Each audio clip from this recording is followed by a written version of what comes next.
Jangan pernah mengganggu singa yang sedang berzikir.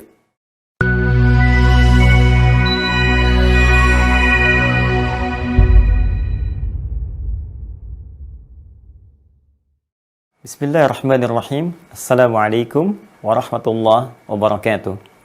Alhamdulillah, wassalatu wassalamu ala rasulillah wa ala alihi wa sahbihi wa man walah wa ba'd. Saudara-saudariku, dimanapun Anda berada, izinkan saya, Adi Hidayat, menyapa dan mendoakan kita semua. Semoga senantiasa dirahmati, diberkahi, dan dilindungi oleh Allah Subhanahu wa Ta'ala. Hari ini, Kamis, tanggal 15 Syawal, tahun 1442 Hijrah, bertepatan dengan 27 Mei 2021. Kami ingin menyampaikan rasa bahagia, gembira, dan puncaknya syukur kepada Allah Subhanahu wa Ta'ala atas kesuksesan kita bersama dalam mempublikasikan donasi yang telah terkumpul, khususnya pada tanggal 24 Mei itu yang berlangsung di Majelis Ulama Indonesia. Alhamdulillah, seluruh stakeholder dalam penyaluran donasi hadir, baik lembaga kemanusiaan yang bertugas di Gaza tentunya, juga Dubes Palestina, juga stakeholder terkait, bahkan komisaris BSI, Bank Syariah Indonesia, diiringi juga oleh ayahanda kita, seluruh unsur pimpinan Majelis Ulama Indonesia hadir di dalamnya. Baik, namun demikian, alhamdulillah semangat masyarakat Indonesia luar biasa tinggi, dan kami memohon maaf, kemarin itu sempat kita harus berhenti dulu untuk kita rekap, kita audit, kita publikasikan secara terbuka, sehingga dapat dengan clear, ya, bersih, diketahui masyarakat, terbuka, dan mengetahui bagaimana itu diterima dan disalurkan. Alhamdulillah, atas banyak masukan masyarakat, bahkan ada yang menyesalkan, Ustadz kenapa ditutup, ya. Jadi mohon bersabar. Dan kemarin setelah dari MUI, saya juga langsung roadshow salah satunya untuk bisa memfasilitasi agenda yang ketiga yang kita rencanakan dalam tahapan penyaluran dana, yaitu untuk bisa menampung pelajar-pelajar Palestina untuk sekolah, ya, dan bisa belajar di kampus-kampus, bahkan yang terkemuka insya Allah di Indonesia. Jadi kami juga datang ke beberapa tempat, berkomunikasi. Alhamdulillah responnya sangat baik, bahkan ada yang sudah menawarkan langsung jikalau kemudian itu akan terjadi. Dan tentunya kita akan berkoordinasi ya ke depan dengan Kementerian Pendidikan yang ada di Palestina, seperti apa proses itu bisa berlangsung. Tapi intinya, saya mencoba memegang amanah dengan baik dan tanpa mengambil 1% pun. Ya. Jadi insya Allah kita tidak memotong sedikit pun untuk disalurkan sepenuhnya demi kepentingan yang telah kita niatkan, insya Allah. Teman-teman, berita baik bagi Anda yang kemarin banyak bertanya, apakah dibuka kembali, kan? Apakah kemudian akan diteruskan? Insya Allah, per hari ini kami sampaikan kembali kepada kawan-kawan bahwa donasi tetap terbuka. Sekali lagi, donasi tetap terbuka, atau saya katakan dibuka kembali dengan rekening yang sama.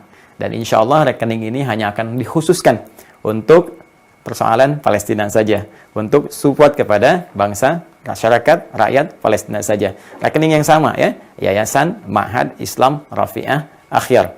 Nomor rekening 11111, 5 kali, masih ingat ya? 11111. Kemudian 777, 3 kali, 77763. Ya. 111117763 atas nama Yayasan Ma'had Islam Rafi'ah Akhyar Bank Syariah Indonesia. Dan ini tentunya saya tegaskan sekali lagi sangat terbuka untuk dipublikasikan, untuk disampaikan hasilnya. Bahkan kita akan update seperti apa itu disalurkan. Pun demikian bagi teman-teman yang mengusulkan, kemarin ada usulan diaudit, usulan untuk dilihat, diteliti, alhamdulillah, terima kasih banyak. Saya mengucapkan terima kasih, usulan-usulan itu kita akan laksanakan. Ya, bahkan kalau perlu Anda punya tim auditor yang ingin berkontribusi, ingin melihat, ingin mengecek, sangat terbuka teman-teman sekalian. Ya, sehingga apa yang kita bisa berikan diketahui untuk persiapan kita melaju kepada hisab Allah di hari kiamat nanti. Sekali lagi, kami tidak mengambil sedikit pun, ini murni untuk diberikan, dan mudah-mudahan Allah berikan kelancaran kepada kita semua. Tapi kami juga ingatkan, ya, hati-hati bagi yang sengaja ingin mencari keributan, ingin memecah belah, ya, bahkan menghadirkan unsur-unsur fitnah. Awas, hati-hati ya. Kita pun akan melakukan tindakan tegas dengan menempuh langkah hukum. Ya, hati-hati, kita sedang mengamalkan amanat konstitusi. Ya, pasal 29 ayat 2, negara menjamin kemerdekaan tiap-tiap penduduk untuk memeluk agamanya masing-masing dan beribadah menurut agama dan kepercayaannya itu. Baik, bagi kami saling tolong-menolong, saling membantu dalam kesulitan itu bagian dari ibadah. Quran surah kelima ayat kedua, wa ta'awanu 'alal birri wat taqwa.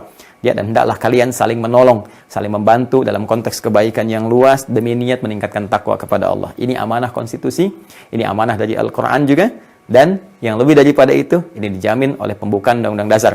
Ya, di alinea pertama bagi 1 sampai 4 bahwa kemerdekaan adalah hak segala bangsa, dan oleh sebab itu, maka penjajahan di atas dunia harus dihapuskan karena tidak sesuai dengan peri kemanusiaan dan peri keadilan. Ya, alinea keempat, baris kelima sampai keenam, ikut melaksanakan ketertiban dunia yang berdasarkan kemerdekaan, perdamaian abadi, dan keadilan sosial. Kami sedang melaksanakan amanat konstitusi. Kami sedang mengamalkan nilai ibadah tertinggi ya dalam Al-Quran Al-Karim. Dan lebih daripada itu, kami sedang ingin berusaha berbalas budi walaupun sedikit atas apa yang telah dilakukan bangsa Palestina. Pun demikian ketika Anda bertanya, kenapa Anda harus berdonasi keluar? Apa Anda tidak ingat sejarah? Di tahun 1944, seorang pengusaha Palestina bernama Muhammad Ali Tahir itu memberikan seluruh hartanya di bank-bank Arab untuk ditransferkan, diberikan untuk bekal perjuangan Indonesia meraih kemerdekaan. Googling kalau tidak percaya. Silahkan cari di Google Muhammad Ali Tahir, bangsawan, hartawan Palestina, yang beliau itu mendonasikan seluruh hartanya untuk kepentingan kemerdekaan kita. Kita telah merdeka dan situasi sekarang terbalik untuk menguji di antara kita siapa yang bisa berbuat serupa dan kebaikan-kebaikan lebih besar. Karena itu, jangan sekali-kali menebarkan kebencian, adu domba, fitnah, dan sebagainya, karena kami sedang melaksanakan amanat konstitusi. Jangan pernah mengganggu singa yang sedang berzikir, karena saat dia mulai mengaum, Anda tidak akan pernah bisa menghentikannya. Terima kasih. Adi Hidayat. Assalamualaikum warahmatullahi wabarakatuh.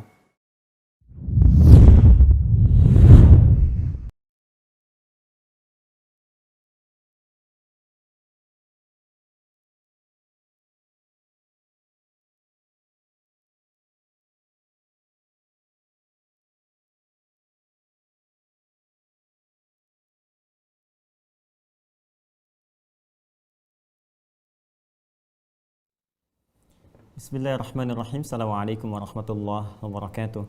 Alhamdulillahi rabbil alamin, wassalatu wassalamu ala rasulillahil karim, nabiyyina al-amin, sayyidina Muhammadin wa ala alihi wa sahbihi wa dhurriyyatihi wa ummatihi ila yaumiddin wa ba'd. Fa ya ahbaballahi wa ahbab rasulihi sallallahu alaihi wasallam, usi nafsi wa iyyakum bi taqwallahi faqad fazal muttaqun fala tamutunna illa wa antum muslimun. Faqala ta'ala ya ayyuhalladzina amanu taqullaha haqqa tuqatih wa la tamutunna illa wa antum muslimun. Saudara-saudariku dimanapun Anda berada, semoga hari ini kita senantiasa disehatkan oleh Allah Subhanahu wa taala. Alhamdulillah berjumpa kembali dalam kajian Aqsa Al-Quran Sunnah Solution. Hari ini telah kita masuki tanggal ke-16 di bulan Syawal tahun 1442 Hijrah, berganti Maghrib, sudah masuk hari baru, dan tentunya masih di bulan Syawal, masih di pertengahan. Semoga Allah Subhanahu wa taala memberikan rahmat kepada kita semua, memberikan kemudahan dalam beribadah, dan tentunya diberi kekuatan untuk menyempurnakan siam sunnah yang 6 hari di bulan Syawal itu, untuk memberikan limpahan pahala sempurna atau bilangan paripurna termasuk dengan Ramadan. Man sama Ramadana thumma atba'ahu sittan min Syawal faka'annama yasumud dahra kullahu. Siapa yang menunaikan puasa Ramadan kemudian diikuti dengan 6 hari di bulan Syawal, maka seolah-olah dia telah menunaikan puasa selama sepanjang tahun. Dan telah saya uraikan saat Ramadan bagaimana korelasi hadis ini dengan perhitungan ya secara matematis dalam konteks pahala. Ya, Ramadan 30 hari dikalikan paling standar pahala dalam Al-Quran surah ke-6 Al-An'am ayat 160. Man jaa'a bil hasanati falahu asyru amthaliha. Siapa yang mengerjakan satu perbuatan baik yang punya nilai ibadah dan punya nilai pahala, maka dicatatkan setiap satu perbuatan itu dapat 10. Jawabannya 10 kebaikan. Jadi kalau 30 kali kita puasa 30 hari, setidaknya kita dapatkan 30 kali 10 jadi 300 itu kan. Itu ukuran standarnya. Lantas ditambah dengan 6 hari bulan Syawal kali 10 lagi. Maka 60, 300 tambah 60, 360. Maka Nabi menggunakan bahasa ka'annama. Ya, seakan-akan seolah-olah dia mendapatkan pahala puasa sepanjang tahun, kan? Bukankah 1 tahun kurang lebih 365 hari hitungan Masehi kan? Dan 354 kurang lebih hitungan Hijriah. Jadi pas diambil tengah-tengahnya 360 hari. Jadi kita berdoa mohon pada Allah Subhanahu wa taala semoga Allah menyempurnakan kesuksesan puasa Ramadan kita dengan meningkatkan amal saleh di bulan Ramadan dan setelahnya untuk bisa menggapai husnul khatimah di hadapan Allah Subhanahu wa taala. Pun demikian sekarang malam Jumat Sayyidul Ayyam, mudah-mudahan kita diberi kekuatan untuk menghidupkan sunnah malam Jumat dan esok hari Jumatnya, memperbanyak salawat pada Rasulullah sallallahu alaihi wasallam, kemudian membaca surat Al-Kahf. Juga ada nanti sebagian riwayat dengan surah Yasin, silahkan. Mau Yasin silahkan, surat Al-Kahf silahkan. Jangan lupa nanti untuk potong kuku juga, ya kan? Kemudian juga persiapan esok hari untuk meningkatkan ibadah dan doa kepada Allah Subhanahu wa taala. Kita awali jumpa kita dengan bermohon pada Allah, mendoakan saudara-saudari kita yang belum beriman, semoga Allah berkenan menguatkan jiwa mereka untuk beriman pada Allah Subhanahu wa taala, untuk bersyahadat sebelum wafat kembali kepada Allah. Semoga para pelaku maksiat diberikan hidayah oleh Allah untuk kuat bertobat sehingga dapat kembali meniti nilai kebaikan, dan semoga diberikan keistiqomahan ya para pelaku kebaikan, orang-orang soleh untuk tetap soleh sampai menuju kepada Allah Subhanahu wa taala, dan semoga kita diikutkan dalam kebaikan-kebaikan yang tadi kita mohonkan kepada Allah. Baik teman-teman, hari ini tepatnya malam Jumat ini kita akan mencoba membahas spesial ya, karena kemarin dilihat ada kecenderungan tinggi untuk bisa mendalami pembahasan seputar tentang genealogi ya, Bani Israel atau nanti konteksnya turunan Yahudi yang melahirkan persoalan-persoalan atau bahkan kondisi-kondisi terkini yang sangat dinamis yang telah menjadi pembahasan global. Kita turunkan genealoginya, kemarin sempat kita uraikan kan, dari Nabi Ibrahim terus sampai nanti ke melahirkan Nabi Ishak, Nabi Yakub, kemudian 12 keturunan atau asbab ya, dan sampai di situ kan pembahasan kita. Nah, yang biasanya kita mengkaji tafsir kemudian atau tanya jawab, hari ini kita akan coba ambil dulu satu bagian untuk meneruskan pembahasan yang kemarin, dan nampaknya ini agak panjang ya, akan agak panjang sekali karena kalau kita rinci setiap alurnya itu akan sangat menarik sekali. Ya, sangat menarik. Ada kisah-kisah kehidupan, ada genetika yang tersambung, dan mungkin kita juga akan mengetahui kita ini keturunan yang mana, tersambung kemana, seperti apa jalan hidup kita, dan bagaimana potret kehidupan di masa lalu yang nilainya kemudian ditransferkan ke masa-masa setelahnya, kemudian ditransformasi dalam bentuk perbuatan yang esensinya sesungguhnya memupuk kita untuk bersikap baik, mempertahankan kebaikan seperti orang baik di masa lalu, kemudian kita tingkatkan di masa kini sesuai dengan masa kita, dan belajar dari kesalahan umat yang pernah salah di masa lalu agar jangan terjebak pada kesalahan serupa. Yang paling celaka ketika itu dipertahankan atau bahkan mohon maaf sekali ya kadarnya meningkat lebih buruk dibandingkan zaman-zaman yang telah lampau. Ini yang nanti kita akan coba gali, kaji, dan mudah-mudahan dengan itu kita menjadi semakin terbuka, wawasan kita semakin meluas, tercerahkan diri kita, dan dengan kebeningan jiwa kita bisa memilih mana jalan-jalan kebaikan. Itu poinnya ya. Baik, sebelum kita turunkan dulu pembahasannya, kita akan coba tampilkan beberapa referensi. Ini agak banyak sebetulnya kitabnya, cuma saya bawa yang pokok dulu ya. Yang inti karena ada beberapa pertanyaan, Ustaz, itu referensinya dari mana, seperti apa gitu kan, kajiannya bagaimana. Nah, kita coba akan tunjukkan dulu beberapa yang kita bisa referensikan dan bisa teman-teman akses ya. Pertama tentu Al-Quran ya. Al-Quran, kalau Al-Quran pasti sama semua ya, baik kita hafal ataupun tertuliskan di mushaf itu pasti akan sama ya, sekalipun ini berdasarkan metode baik untuk misalnya menghafal, ini yang at-taysir itu kan, ada yang perkata, ini al-akhyar ya, ada macam-macam lah gitu kan, tapi isinya tetap dari Al-Fatihah sampai An-Nas, tidak ada perbedaan. Dan Al-Quran sejak diturunkan ya semua sama, lafaznya asli berbahasa Arab. Jadi dari zaman Nabi Muhammad SAW sampai dengan sekarang, sampai kapanpun tidak berubah ya, lafaznya, bacaannya, bahkan ini di mushaf dituliskan teman-teman ya, walaupun sepeninggal Nabi SAW kemudian apa yang dihafalkan itu dituliskan untuk memudahkan kita mengaksesnya. Sebagai petunjuk Nabi meminta tim ad hoc di masa beliau ya untuk juga mencatat di bagian-bagian yang bisa dicatatkan ya, ada yang di pelepah kurma itu kan, ada di bagian-bagian tertentu yang itu nanti akan dikumpulkan, dicek, disesuaikan dengan hafalan. Jadi hafalan dicek ke situ, tulisan pun dicek dengan hafalan, dan nanti kemudian hari dikodifikasikan dalam bentuk mushaf yang sampai sekarang nanti oleh masanya Uthman bin Affan diperbanyak, disebarkan ke 5 kota utama, sampai sekarang sampai di kita, maka dikenal dengan nama Mushaf Utsmani. Walaupun nanti sepeninggal Nabi itu sudah ada proyeksi-proyeksi ke arah sana.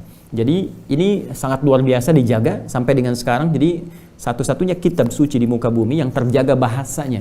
Dari sejak awal diturunkan, tidak pernah berkurang, terjaga sempurna hurufnya dan sebagainya, jadi referensi kita di Al-Quran. Jadi bukan sekedar bacaan ya, karena saat diturunkan Allah sudah menyampaikan bahwa ini pedoman kehidupan. Ya, buka Quran surah kedua Al-Baqarah ayat 185, Syahrul Ramadan alladzi unzila fihi al-Quran hudal linnas. Di bulan Ramadan yang sangat mulia itu, kan? Kemuliaan Ramadan lahir dari kemuliaan Al-Quran. Begitu Quran turun, ya Ramadan jadi mulia. Dan kemudian malamnya pun mulia, malam Al-Qadar. Yang membawanya pun mulia, malaikat Jibril jadi Ruhul Amin. Yang mendapatkannya pun mulia, jadi Sayyidul Anbiya'i wal Mursalin, Sayyidina Muhammad SAW. Tempatnya pun mulia, Mekah diberkahi.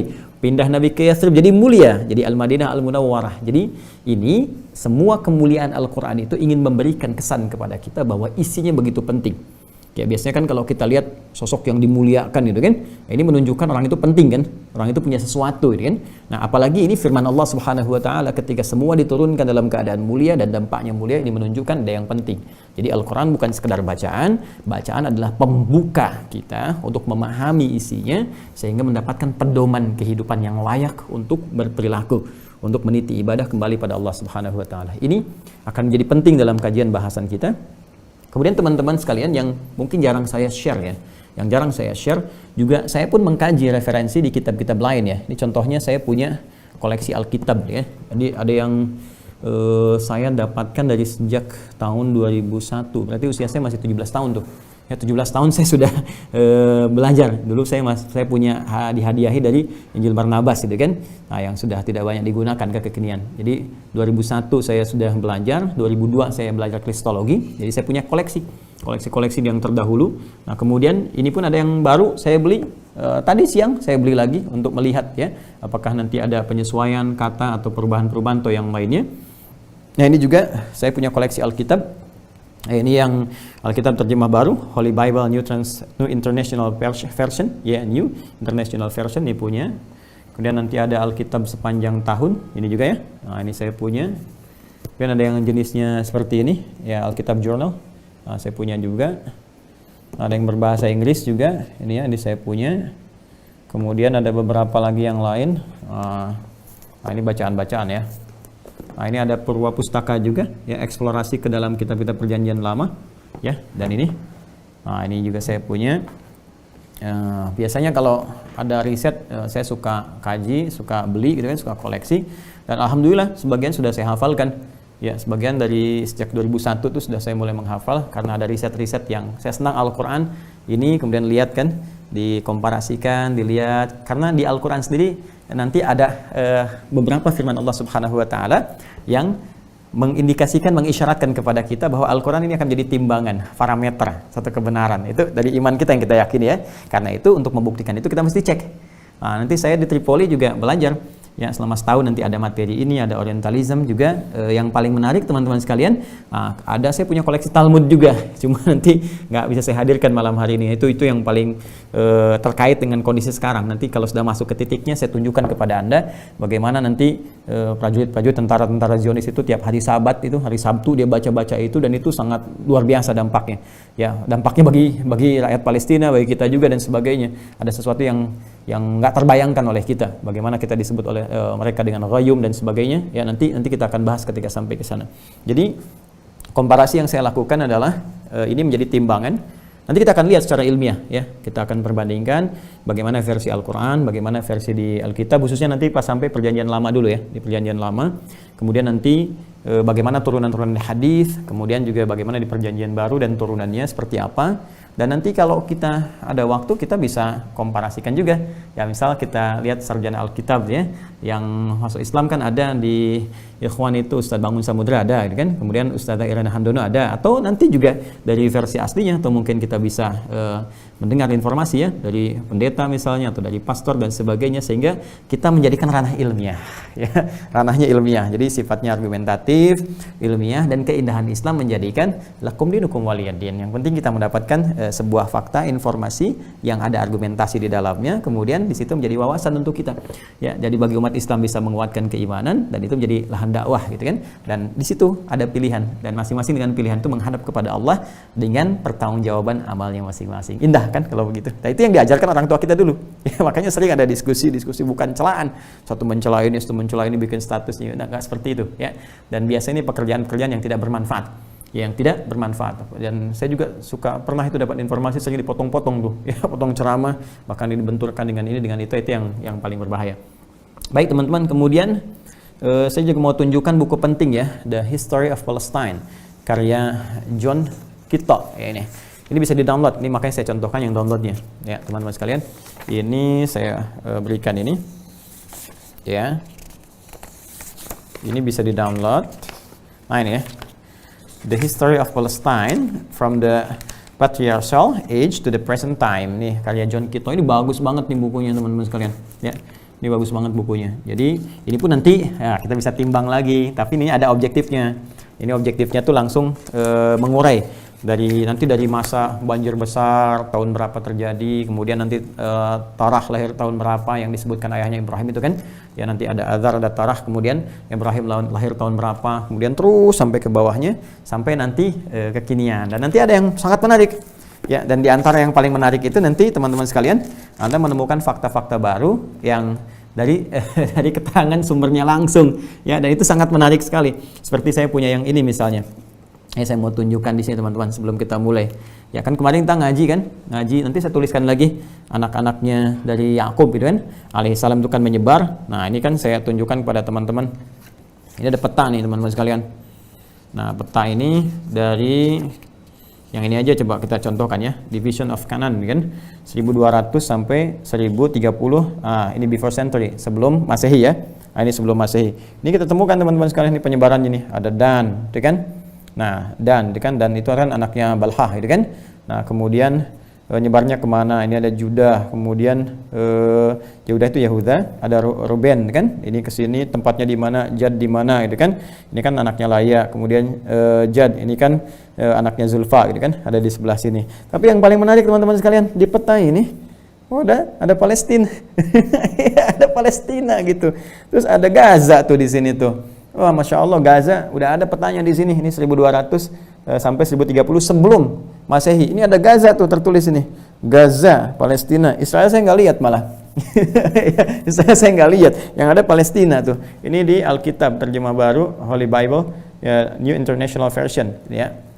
Nih di sebelah sini ada pas gambar peta di sini. Terus ini penyebarannya masih ke sini. Dan ketika menyebutkan Israel pun bukan Israel yang sekarang. Ya, itu tapi perpecahan ketika nanti berpecah dua kerajaan Israel dengan Yahuda itu. Ya makanya pecahnya begini tuh, ada Israel, ini Judah. Kenapa jadi Israel di sini nanti? Ini kan keturunan Bani Israel. Ya, yang masih baik, yang keturunan Yakub alaihissalam dibagi bukan Israel yang sekarang. Ya, karena ini kan tuh 924 sampai 722 before century sebelum Masehi. Ya, yang sekarang kan deklarasinya katanya 14 Mei 1948, berarti belum ada kan. Nah, ini yang masih dibagi dua, nanti dari sini yang jadi persoalan. Ini pun teman-teman sekalian, masih ada Palestina juga, Gaza masih ada juga. Jadi Masya Allah, Palestina, Gaza masih ada tuh. Ya, jadi kalau sekarang nggak ada, ada yang salah tuh. Ini saya ambil dari peta sini. Nah, ini hal-hal yang menarik maksud saya yang bisa kita ujikan. Ya, itu bisa nanti diargumentasikan ya.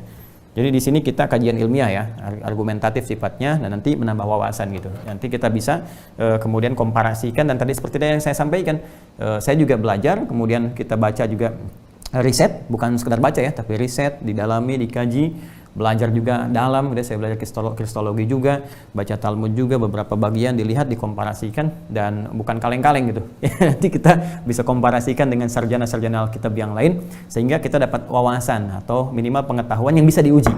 Yang bisa diuji, dan timbangannya ada di sini nanti ya, sesuai keyakinan kita. Baik, saya akan turunkan dulu teman-teman sekalian. Jadi kemarin kan kita tulis begini kan. Nah, ini berdasar permintaan. Ini papan tulis sudah lumayan panjang. Kalau makin panjang lagi ke sini kayaknya nanti kita cari, insya Allah ya. Nanti kita cari. Ini Ibrahim alaihissalam, ya. Atau juga disebut di kitab lain dengan Abraham atau Abram gitu kan. Yang mari kita kotaki. Ya, karena intinya nanti ada di sini, ya, Abul Anbiya gitu kan. Nah, kita sudah tarik teman-teman sekalian. Beliau ini lahir tahun 1996 sebelum Masehi. Ya, before century. Nah, ini kan? Awas ya. Jadi ini Ibrahim lahir 1996 sebelum Masehi, before century. Kemudian nanti ditemukan di bukunya itu ya, The History of Palestine halaman ketiga. Nanti kita bisa lihat. Nah, teman-teman sekalian, ini sengaja saya ginikan supaya bisa diambil gitu kan bagian-bagiannya dan memudahkan kita untuk mendapatkan informasinya. Seperti kalau saya sebutkan di sini misalnya nanti banjir besar itu kan dimulai nanti terjadi tahun kapan? 2348 ya. Kemudian setelah itu nanti ada lahirnya Torah gitu kan 2126. Ini dicek.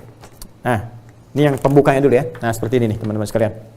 Nih, itu kan birth of Abraham, itu kan 1996 betul ya. Nah, before century. Kemudian bapaknya nanti Terah 2126 betul kan? Yang saya disampaikan 2126 itu kan.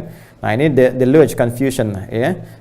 Of tongues itu 2348. The deluge-nya 2348 ya. Itu banjirnya 2348. Jadi kalau kita turunkan di sini garis sini aja ya. Nah, Bentar atau Torah. Ya, di sini tuliskan tadi 2126, ya kan? 2126 before century. Ya, kalau kita ini kan ke sini, kita bisa tulis Azar di sini ya dengan apa namanya? Kontroversi atau perbedaan-perbedaan pendapatnya. Nah, Azar bin Tarh bin Nahur. Nanti Nahur di sini bukan Nahur juga saudaranya Nabi Ibrahim. Karena nanti Nabi Ibrahim itu teman-teman sekalian punya saudara juga. Nah, beliau yang terkecil itu nanti ya. Nanti kita akan lihat di halaman 3, yang tadi halaman 1 ya. Yang tadi halaman 1, di halaman 3 nanti akan disebutkan bagian bawah ya, bahwa Nabi Ibrahim alaihissalam nanti adalah anak terkecil. Ya, jadi Terah nanti punya 3 anak. Yang pertama nanti ada Haran, ya, kemudian ada Nahur, kemudian setelah itu ada Ibrahim. Ya, nanti kemudian nanti saya teruskan dulu ya. Kemudian ke bawah nanti Ibrahim menikah dengan siapa nanti akan ketahuan. Kemudian bin Adar bin Taruh atau Terah bin Nahur bin Abir ya. Abir ini tulisan yang kemarin. Bin Kinan bin Arfakhshad bin Sam ya, bin Nuh alaihissalam. Ya, ini ya, bin Nuh bin Mikhlail bin Matushalah bin Kinan bin Anwas bin Tis bin Adam alaihissalam. Ya, kadang-kadang nama kakek sering diulang lagi ke bawahnya, itu biasa ya, sebagai bagian dari tafaul atau menyebutkan kakek turun ke bawah untuk mendapatkan bagian-bagian tertentu, baik itu nama-nama kebaikan atau kita bisa katakan tafaul di sini ya. Tafaul itu semacam mendapatkan keinginan kebaikan dari nama-nama yang dimaksudkan. Bin Nuh bin Mikhlail bin Matushalah bin Kinan lagi. Nah, ini kan ada ketemu kan? Bin Anwas bin Sis bin Adam alaihissalam. Pas sampai ke pojok ya. Nah, seperti teman-teman kemarin kan ada yang tanya, Ustadz kok ada Kanaan lagi gitu kan, yang teman-teman sampaikan itu kan, kalau saya turunkan dari Sam ini kan ada ke-8, masih ingat gak? Yang Asyur terus ada Kanaan lagi kan. Nah, yang dimaksudkan di situ teman-teman sekalian bukan anaknya Nabi Nuh yang telah tenggelam ya. Jadi nanti kan kita lihat kemarin saya terangkan bahwa Nabi Nuh itu nanti ada 4 kan riwayatnya kan, anaknya itu Kanaan ya kan, yang disebutkan nanti dalam riwayat-riwayat dulu. Ini nanti tenggelam dan dikisahkan juga di Al-Quran dan sangat viral sampai dengan sekarang. Kemudian nanti ada Sam ya, yang ini. Kemudian nanti ada Ham, yang ini Semit, ini yang telah saya uraikan dulu, jadi saya nggak perlu bahas lagi. Kemudian ini ada Ham ya. Nanti ini Finit yang ke Afrika dan turunannya. Kemudian Yafith kan, Yafith, yang Yafitik itu nanti yang turunan Eropa dan turunannya. Nanti di Ham ini teman-teman sekalian, ini juga nanti ada melahirkan anak terkecilnya. Jadi anak yang paling kecil, Ham ini punya anak paling kecil ya, siapa namanya? Namanya Kanaan juga. Nah, Kanaan ini yang nanti akan mendiami wilayah yang kita sebut nanti belakangan dengan Palestina, yang ada suku Palestina di situ, yang tadi ada petanya di situ ya. Ini anak terkecil dari Ham ya, barangkali untuk mengenang kakaknya yang paling atas itu kan, supaya dia bisa berubah, bisa lebih baik, diberi nama dengan nama Kanaan. Dan ini nanti akan ada turunan ke bawahnya seperti dikisahkan juga oleh John Kittle, nanti akan jadi sebutan orang-orang yang menghuni di daerah itu disebut dengan Kananis ya. Kananis ini halaman pertama nih saya bacakan ya teman-teman sekalian. Nah, ini dia nih. Ya, Palestine became the habitation of a portion of the tribes descended from Canaan, the youngest son of Ham, the youngest son of Ham, ya kan? Nah ini dia Kanaan, the youngest son of Ham, itu kan yang seperti yang saya telah sampaikan. Nah, kemudian di sini diteruskan, hence the country acquired its earliest name, the land of Canaan. Karena itu ketika dia datang ke situ, maka tempatnya diberi nama dengan land of Canaan, gitu kan? Tempatnya Canaan. And the inhabitants were collectively called Canaanites. Jadi para pengikutnya Kanan ketika dia berkembang di sini, Kanan terus termasuk nanti kita akan temukan turunannya yang tadi disebut dengan Filistin tadi. Ya, jadi ada di sini posisinya. Nanti ketika masuk ke dinamika ke Palestina dan sebagainya setelah fasenya Musa, saya akan cerita lagi ke sini. Jadi saya jawab dulu apa yang teman-teman tanyakan kemarin. Saya lihat beberapa di kolom komentar ada yang tanyakan lagi. Jadi Kanan yang ini bukan Kanan yang di sini. Ya, baik. Nah sekarang kita ke sini teman-teman sekalian. Nah, jadi kita terangkan tadi Nabi Ibrahim alaihissalam di Terah ini punya 3 anak nih yang belum saya sampaikan. Ini yang paling bungsu Ibrahim alaihissalam. Kemudian ke sini Nahor. Nah, Nahor itu bukan Nahor yang ini ya, tapi tadi kadang-kadang ada tafaul gitu kan, mengambil dari sebelumnya. Kemudian anak pertamanya disebut dengan Haran. Nah, Haran ini teman-teman sekalian nanti punya satu anak laki-laki namanya Lut. Nah, makanya saya katakan kan Ibrahim dan keponakannya ini, Lut keponakannya kan ke Ibrahim ya. Jadi paman ke sini nih. Nah, dari ini pun nanti jadi nabi ya, yang nanti kaumnya mendapatkan azab dari Allah Subhanahu wa taala. Nanti yang viral kisahnya juga termasuk di Quran. Kalau mau gampang ini ketemu sama ini, lihat di Quran surah ke-51. Ya, Adz-Dzariyat di ayat yang ke-24 sampai dengan 30 dan turunannya. Ya, jadi di situ nanti malaikat ketika akan merespon permintaan umatnya Nabi Lut untuk diazab, mampir dulu ke tempatnya Nabi Ibrahim. Karena itu nanti Nabi Ibrahim mengatakan di situ ada Lut gitu kan, ada saudara beliau. Nah, maka disampaikanlah bahwa Lut akan selamat ya, kemudian juga dengan beberapa umatnya kecuali istrinya dan beberapa yang tidak taat ya, kaum di antara kaum-kaum yang ada pada masa itu yang tidak taat kepada Allah Subhanahu wa taala. Ini teman-teman sekalian. Kemudian ini juga punya dua putri. Jadi Haran ini meninggal duluan. Jadi ini meninggalkan seorang anak laki-laki dan 2 perempuan, ya. Mitslah, ya.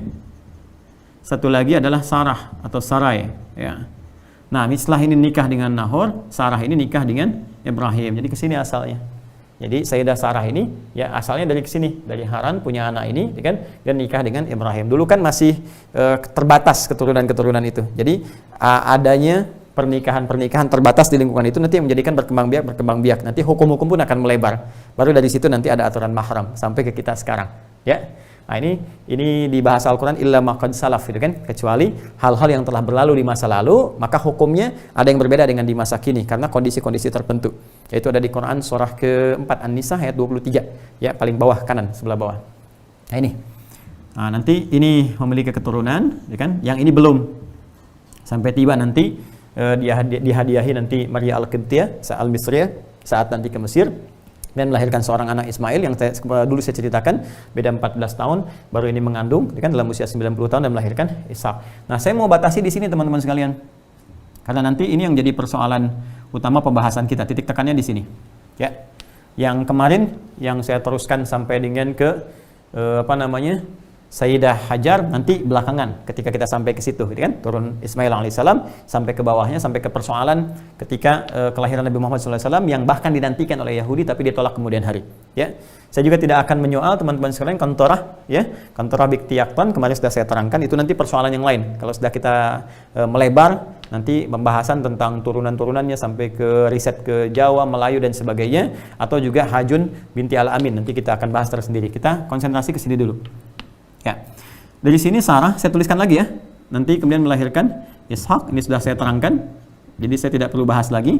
Ya, versi Al-Qur'annya di Quran surah ke-11 di ayat 71, ya kan? Atau juga nanti sifat keadaannya disebutkan di Quran surah ke-51, ya, ayat 24-nya saya turunkan sampai 29 dah. Ya. Ini sudah saya terangkan, jadi tidak perlu saya gali lagi kenapa disebut dengan Ishak, gitu kan? Ya, seakar dengan kata dhahak, gitu kan? Yang melahirkan rasa gembira, rasa riang, sehingga dengan itu mampu menghibur keluarga dan mendekatkan diri kepada Allah Subhanahu wa taala, kan? Kemudian dari Ishak melahirkan Yakub. Ya, Yakub dan Esau. Yakub saya tulis begini dulu, ya, Yakub. dan Aisyu, kan? Nah, seperti ini ya. Ini kita bahas belakangan saja karena nanti yang banyak kaitannya yang ini ya. Ini nanti seperti saya ceritakan nanti setelah remaja dewasa dia ke bagian belahan Romawi ke sana, sedangkan nanti ke padang Arab untuk dipertemukan dengan pamannya, yaitu dari istrinya Ishak, ibunya gitu kan. Ishak nanti menikah seperti saya sampaikan kemarin dengan Rafkah, ya kan? Nah, jadi ini menikah dengan Rafkah, kemudian Rafkah nanti punya paman namanya Laban, kan? Punya kakak ya, ini punya kakak namanya Laban. Nah, di padang Arab Laban nanti punya 2 orang anak, teman-teman sekalian, ya kan? Laya atau Lea, ya kan? Satu lagi, kemudian Rahil, dan punya 2 orang asisten nanti yang diperbantukan kepada keduanya, Zulfa, kemudian Balha. Masih ingat ya? Masih ingat ya? Nah, nanti Yakub menikahi 4 ini seperti kisah yang saya sampaikan kemarin, jadi saya percepat. Nanti saya turunkan ke sini berarti dengan cepatnya. Nah, untuk memberikan keterangan bagaimana karakteristik mereka ini yang belum kita bahas. Ya, ini yang belum kita bahas. Nanti dari Laya seperti kita sampaikan, Laya atau Lea. Jadi teman-teman yang baru bergabung cek lagi yang kemarin ya, supaya lebih jelas. Melahirkan 6 orang anak. Ya, 1 sini aja ya, biar paling gampang ya. Ya, atau sini ya, supaya selaras. 1 adalah Ruben atau Rabin. Nah, ya. 1 Ruben, yang kedua Shimon atau Simeon atau Simon, ya Shimon. Oke. Yang ketiga nanti ada Levi atau Lewi kan, pelayan. Yang keempat atau imam, pelayan, nanti kita akan turunkan Yehuda.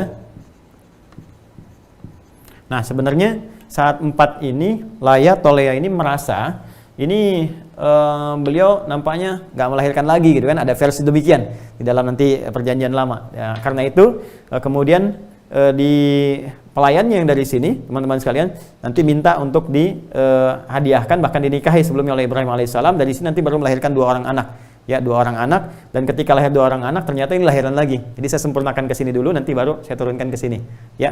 Nanti di sini Zulfa melahirkan Jad dan Asyur, dan Balha melahirkan Dan ya. Kemudian ada 1 lagi nanti adiknya. Turunkan dulu ke sini. 5 teman-teman sekalian. Di sini Zakar. Isakar. Kemudian ke-6 Zabalon. Nah, ya. Ini lalu saya masuk ke sini dari Rahil yang melahirkan 2 orang anak, Yusuf. Nah, kemudian kedua Binyamin.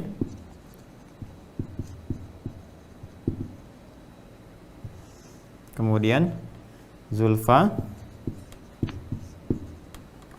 melahirkan 2 orang anak, Jad atau Gad ya.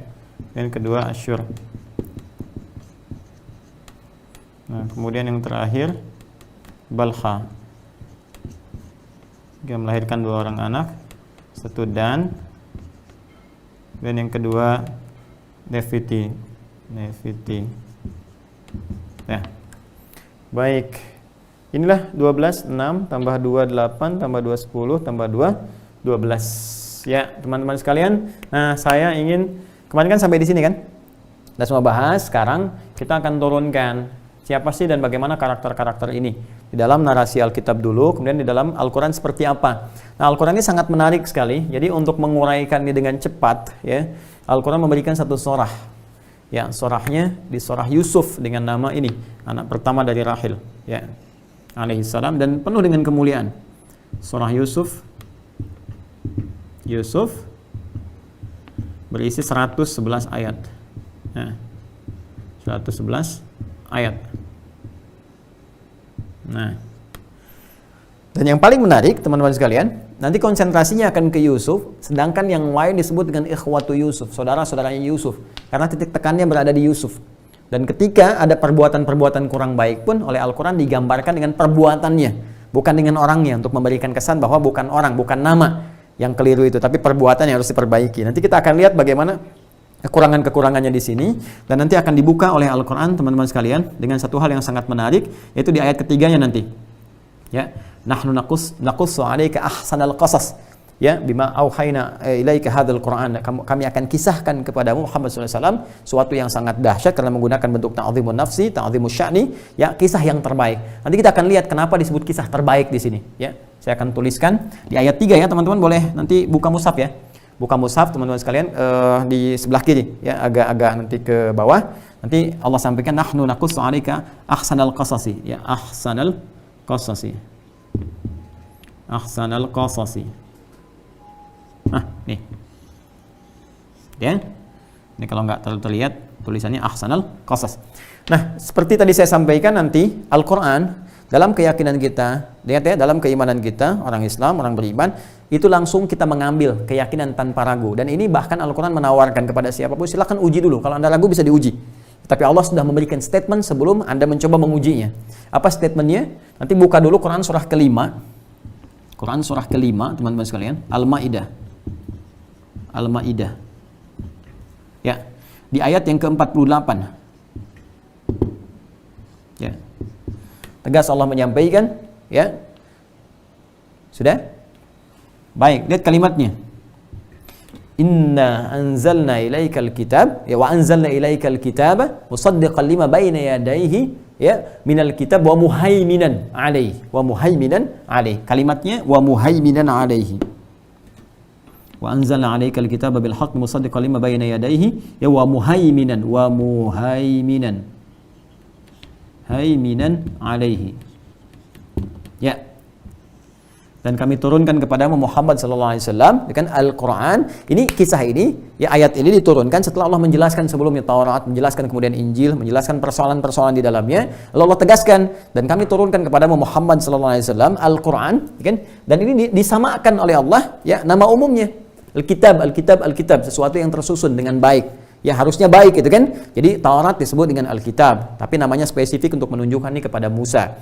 Kemudian juga Injil disebut dengan Alkitab untuk menunjukkan spesifik Injilnya kepada Isa alaihi salam. Ya, tapi ada kesamaan. Alkitab artinya yang tersusun dengan sempurna, dengan baik. Tapi nanti ada persoalan, disoalah oleh Al-Qur'an, ada persoalan-persoalan di kitab sebelumnya itu yang tidak senafas dengan risalah yang dibawa oleh Musa alaihissalam, Isa alaihissalam dalam tinjauan Al-Qur'an, dan itu disampaikan, silahkan diuji kebenarannya. Makanya ketika Allah menurunkan ayat 48, Allah mengatakan di ujungnya wa muhaiminan alaihi, ya, wa anzalna alaikal kitaba, ya, anzalna ilaikal kitaba bil haqqi musaddiqan lima baina yadayhi wa muhaiminan alaihi.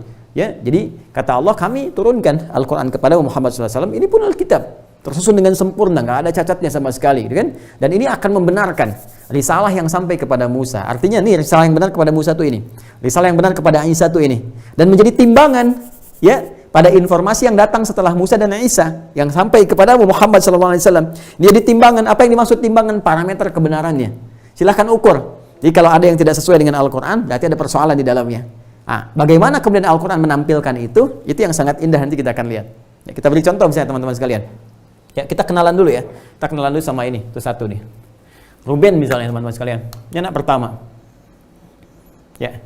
Dikisahkan dalam Alkitab bahwa Ruben ini anak baik, bahkan terkait dengan persekongkolan untuk menjerumuskan Yusuf, dia sesungguhnya tidak terlibat, disebutkan dalam Alkitab. Ya, maka nanti di surat Yusuf pun ada ketika mereka berembuk itu kan, untuk mengatakan sebagian besar mereka uqtulu Yusuf itu kan.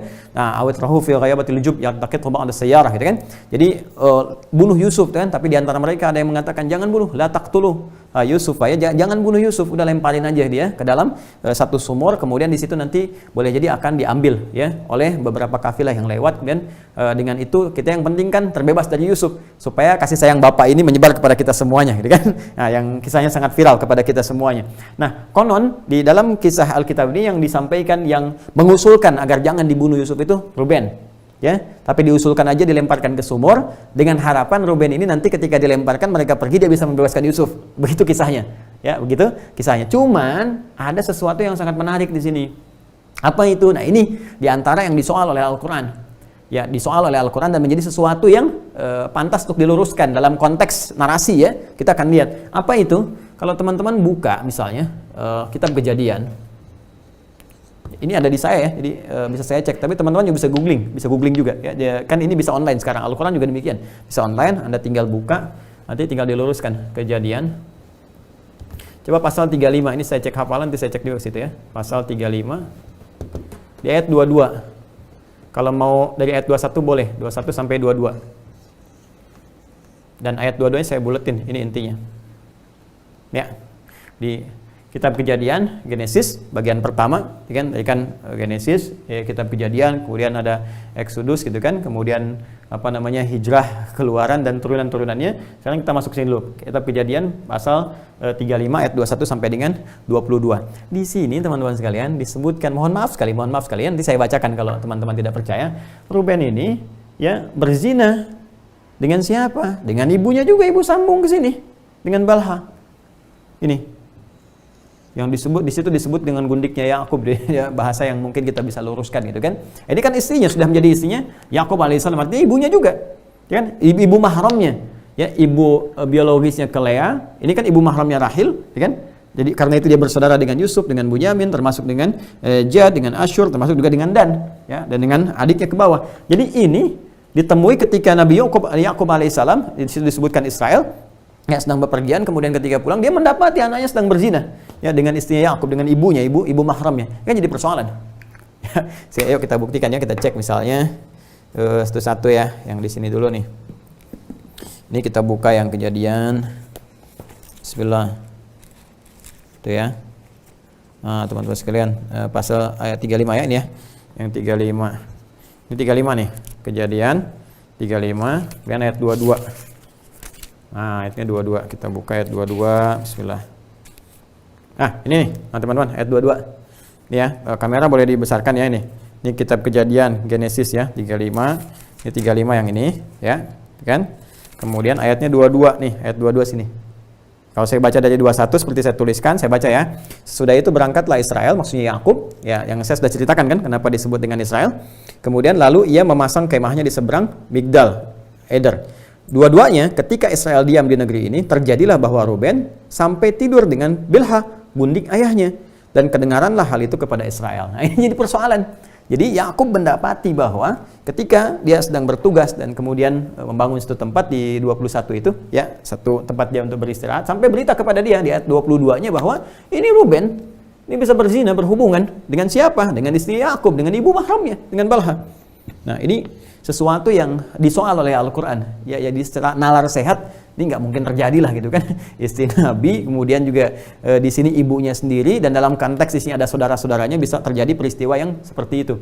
Karena itu nanti disebutkan juga dalam turunan-turunannya, Yakub murka kepada Ruben, dan Ruben dihukum. Di antara hukuman turunannya itu dia tidak mewariskan kemudian kepemimpinannya, ya, kemudian juga kesulungannya nanti akan dipindahkan dalam satu kisah, nanti dipindahkan ke Yusuf, tapi versinya Robi Yahudi dipindahkan ke Yahuda, ya. Jadi nanti ada persoalan keimaman yang nanti diberikan kepada Levi, kemudian nanti ada persoalan kepemimpinan yang diberikan kepada Yahuda, dan persoalan untuk kesulungan. Sulung itu nanti yang berhak untuk menentukan. Jadi setelah 12 ini, asbat ini, 12 suku menjadi menyebar dan sebagainya, yang ngambil keputusannya siapa? Nah, itu kesulungan di situ yang diwariskan.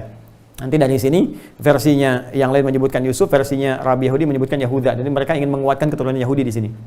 Ya, jadi ini kontroversi yang pertama tentang Ruben. Sebagian bisa kita lihat di dalam Al-Quran, teman-teman sekalian, di surah Yusuf itu ketika terjadi peristiwa mereka berkumpul, ya, untuk berbuat sesuatu yang kurang baik kepada Yusuf alaihissalam dan merencanakan, dan sebagian mengatakan pembunuhan. Kita akan lihat nanti bagaimana di Alkitab menyebutkan detailnya, versi Alkitab siapa yang merencanakan itu diantaranya, ya. Dan di sini ada yang berkata jangan bunuh, dan di sini Alkitab menerangkan Ruben, kan? Nah, di sini kita mendapatkan keselarasan karena Al-Quran juga mengatakan ada informasi-informasi yang bisa dibenarkan sepanjang dia senafas dengan keterangan-keterangan tersambung kepada nabi-nabi sebelumnya. Artinya pada kisah Yakub, ya, pada kisah Yusuf alaihissalam. Karena Nabi pun mengatakan demikian.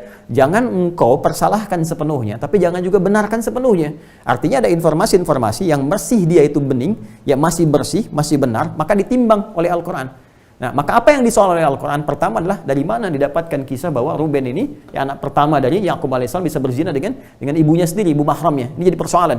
Jadi persoalan serius. Sementara Al-Quran mengangkat martabatnya, memuliakannya, dan tidak pernah hadir kisah itu gitu, ya. Itu disoal. Jadi ini bisa kita kemudian pertanyakan.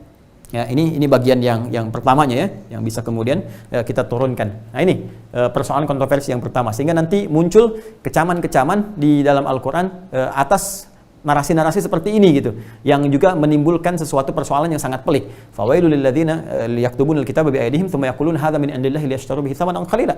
Maka celakalah kalau ada orang-orang merubah satu narasi untuk mendapatkan satu keuntungan sesaat atau untuk motif-motif tertentu, sehingga menyebabkan orang-orang setelahnya menjadi salah informasi. Ya, tapi ini nanti bisa di soal secara argumentatif, dijawab secara argumentatif, ya, dicari gitu referensinya bagaimana. Karena di sini secara nalar, secara rasional, bagaimana bisa gitu kan seorang anak bisa berzina dengan ibunya, ibu mahramnya, sementara di sini juga ada keluarga-keluarga dan ini diketahui bapaknya adalah seorang nabi, dan dia pada saat yang bersamaan disebut anak baik. Itu persoalan, ya. Kemudian Syamun, teman-teman sekalian, Syamun, Simeon atau Simon, Simeon, Diego Simeone, mungkin nasabnya ke Syamun, baru menang tuh Liga Spanyol kemarin. Makanya Luis Suarez dijual sama Barcelona ke Atletico Madrid, juara. Maaf ya lompat, saya nggak nonton. Tapi saya tahu Zidane berhenti, Antonio Conte diperebutkan, saya tahu. Sini lagi ya, Syamun atau Simeon atau Simon. Ini juga teman-teman sekalian anak kedua, tapi ada persoalan. Disebutkan juga di dalam narasi Alkitab bahwa ini di antara persoalannya ada dua. Yang pertama, ini diduga sebagai inisiator ya bersama Lewi nanti, ya bersama juga dengan yang lainnya, tapi diduga Syamun dengan Lewi yang inisiator yang paling kuatnya dalam konteks persekongkolan untuk mencelakakan Yusuf ke sini. Ya, untuk mencelakai Yusuf, sehingga Yakub sedemikian murka dalam konteks ini. Dan ada yang keduanya, ini kasus terkait dengan Yusuf, ya, mencelakakan Yusuf.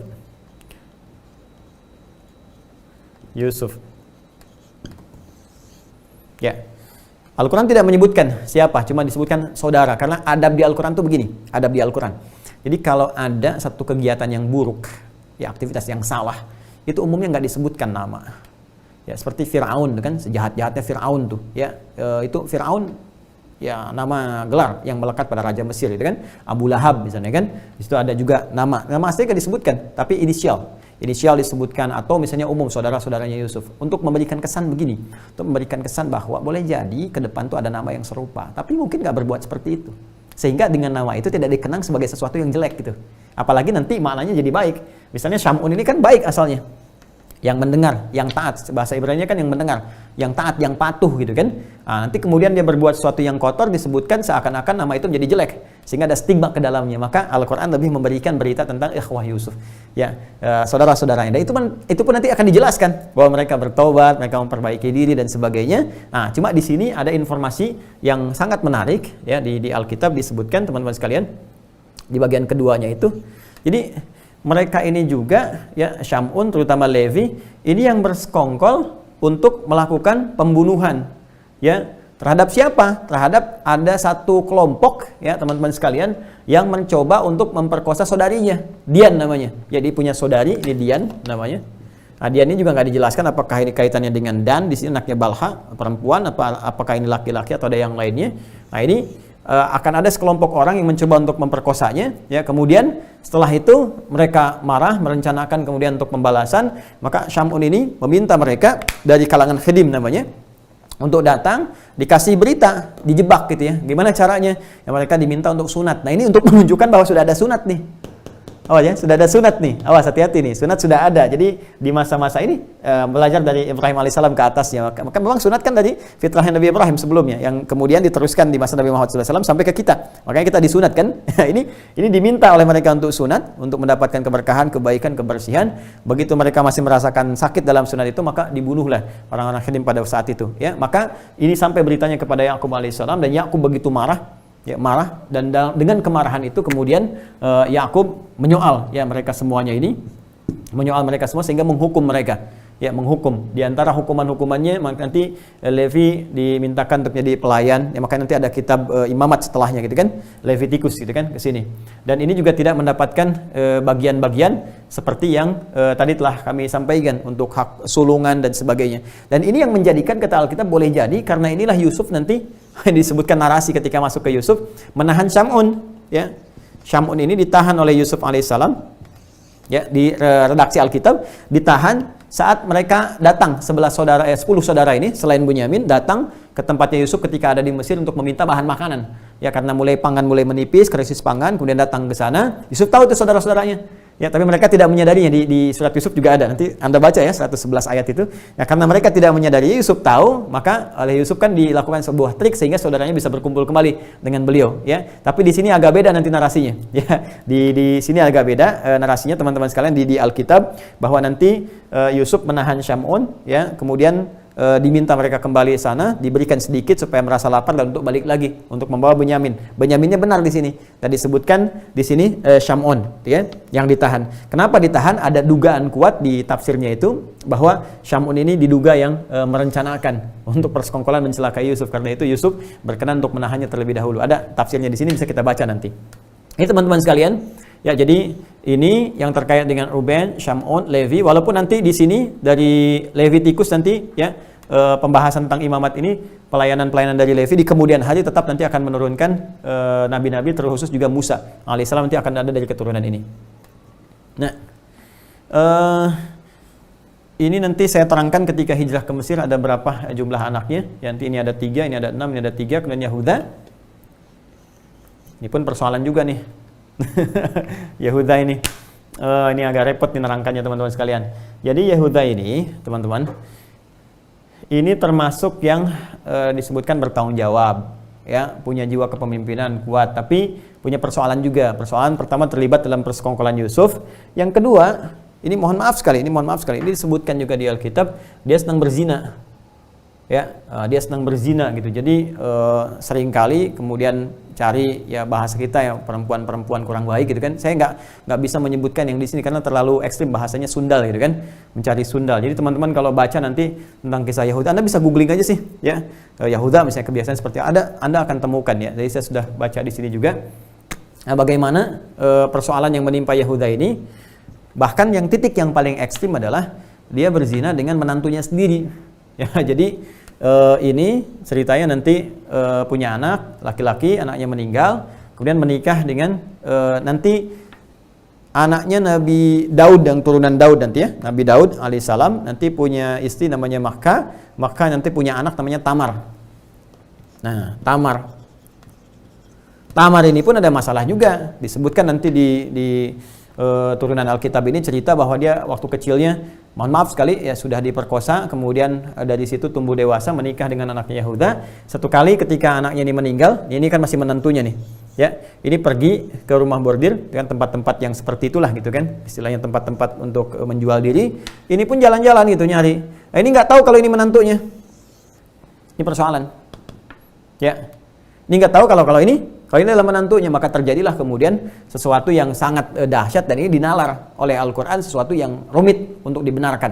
Ya, maka ini jalan, kemudian menawarkan kambing untuk bisa bergaul dengan Tamar, ditawar oleh Tamar ini teman-teman sekalian dengan tanggungannya sekalian, artinya dikasih barang-barang jaminan dan sebagainya, disepakati, maka terjadilah hubungan. Ya, begitu terjadi hubungan, ini mengandung, ini jadi persoalan. Dalam kandungannya itu nanti melahirkan bayi kembar. Ya, yang pertama Peres, yang kedua Zerah. Nah, ini yang paling bermasalah. Dari Peres inilah teman-teman sekalian nanti akan terus melahirkan siapa coba? Ya, Yesus. Ini persoalan. Ini nanti akan dibahas karena ini sangat sensitif sekali, tapi saya punya, ini kan versi Alkitab sendiri. Ya.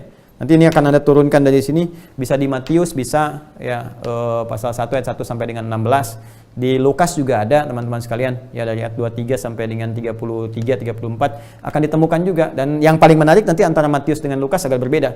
Di Matius nanti ada 41 turunan nasab, di Lukasnya ada 57, sudah beda 16. Dan turunan 7 dengan 8 sudah beda antara ini dengan ini. Nah, ini juga yang disoal oleh Al-Quran.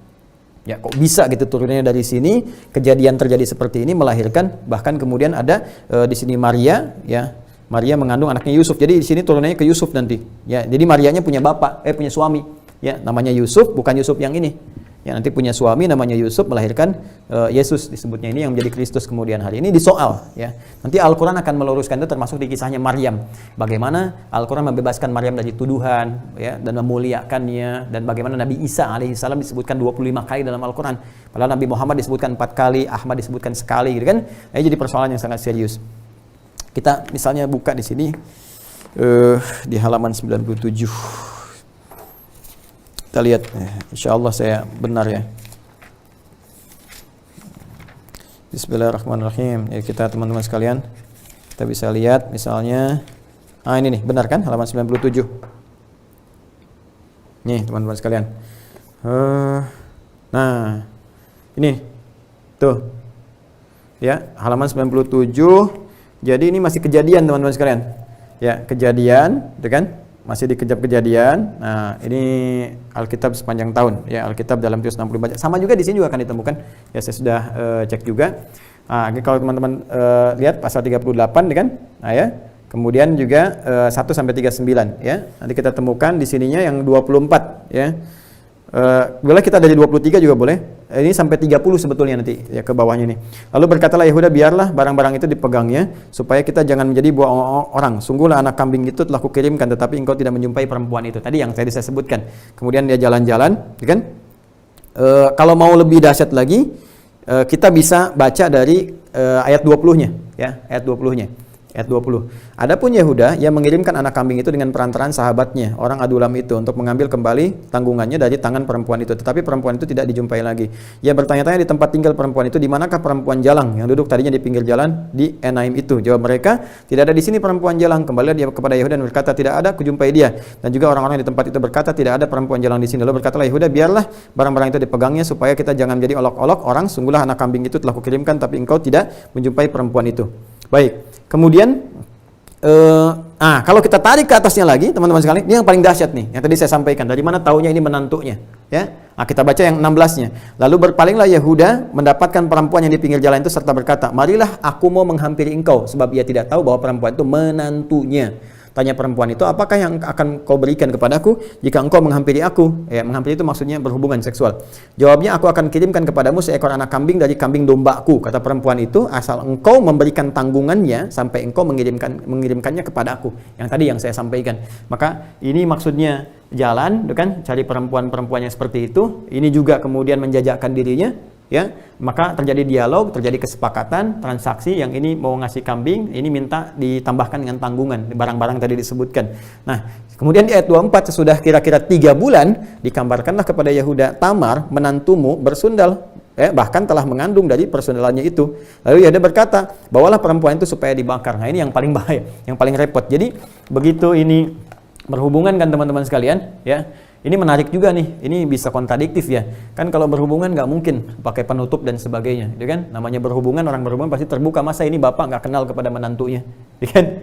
Ya kan? Nah, ini kalau dia masih transaksi nutup, ini wajar. Tapi kalau sudah berhubungan, nggak mungkin nggak kenal. Nggak mungkin nggak kenal.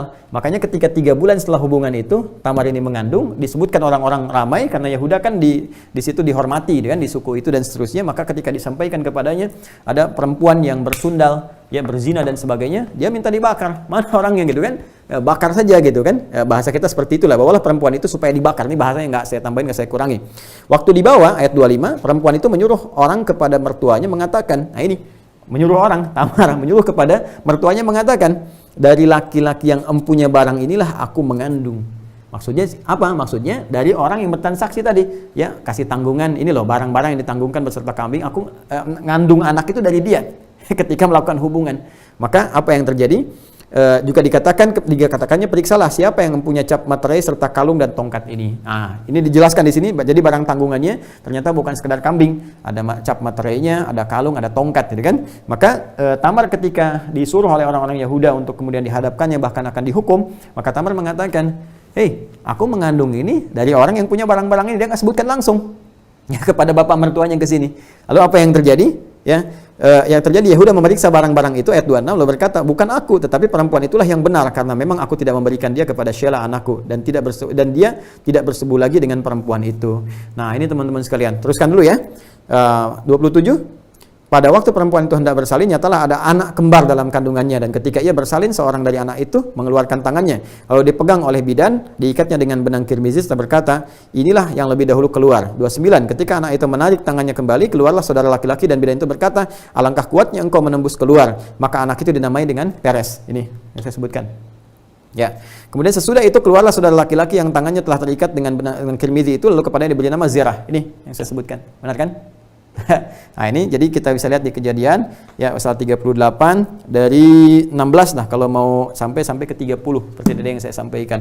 Nah ini ada sesuatu yang kontradiktif yang disoal oleh Al-Quran. Jadi ketika Al-Quran memuliakan ya nasab-nasab turunan ini, memang ada kasus terkait dengan Yusuf, kemudian juga mereka bertobat, dimintakan tobat oleh Yakub alaihissalam kepada Allah Subhanahu wa taala karena niat mereka untuk kembali. Di sisi lain ada narasi seperti ini.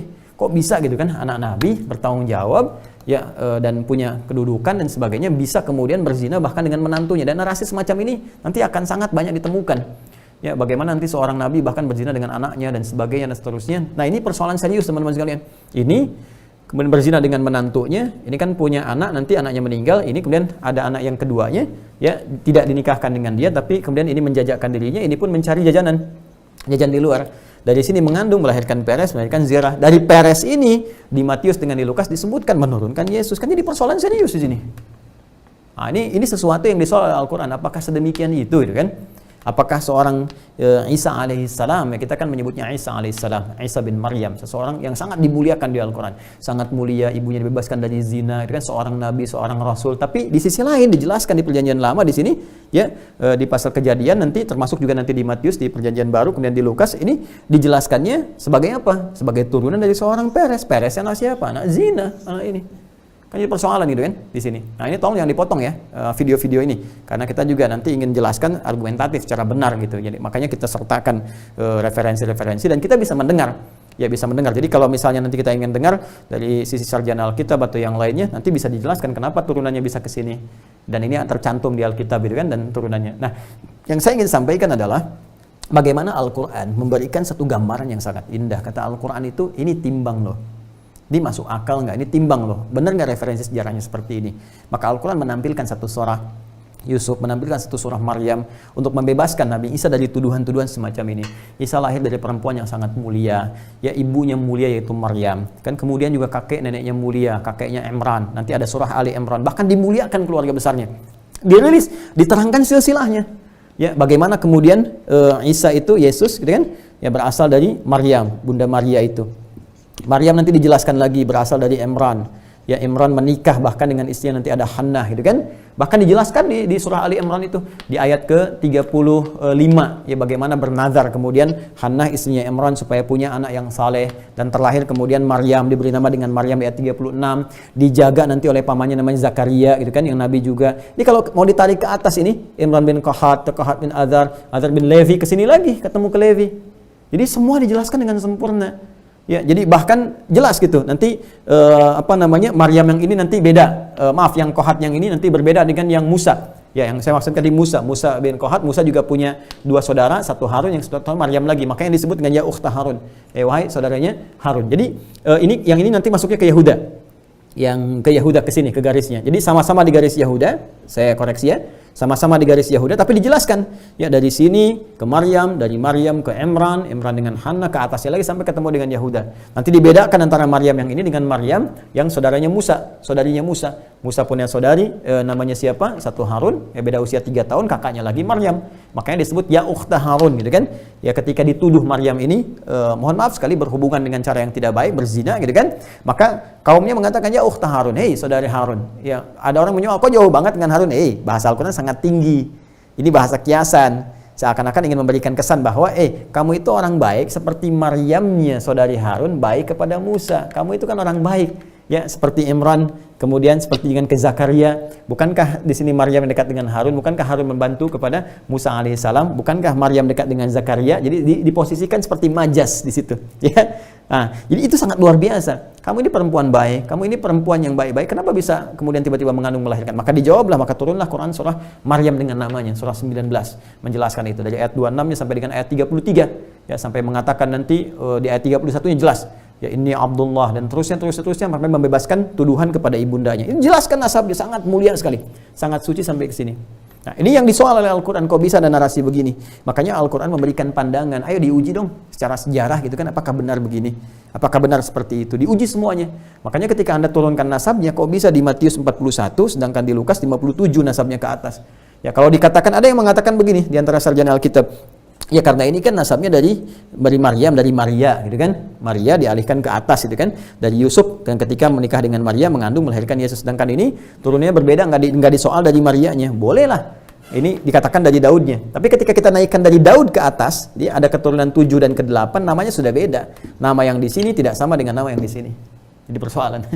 Ya kan? Nah, ini pun disoal, dan itu tinggal dijelaskan saja kenapa bisa seperti itu, ya kan? Nah, nanti kan ada informasi yang sampai, nanti tinggal digali dengan fakta sejarah, selesai. Dan dahsyatnya dalam kondisi ini pun Al-Qur'an hanya menyampaikan informasi seperti itu dan memberikan pilihan.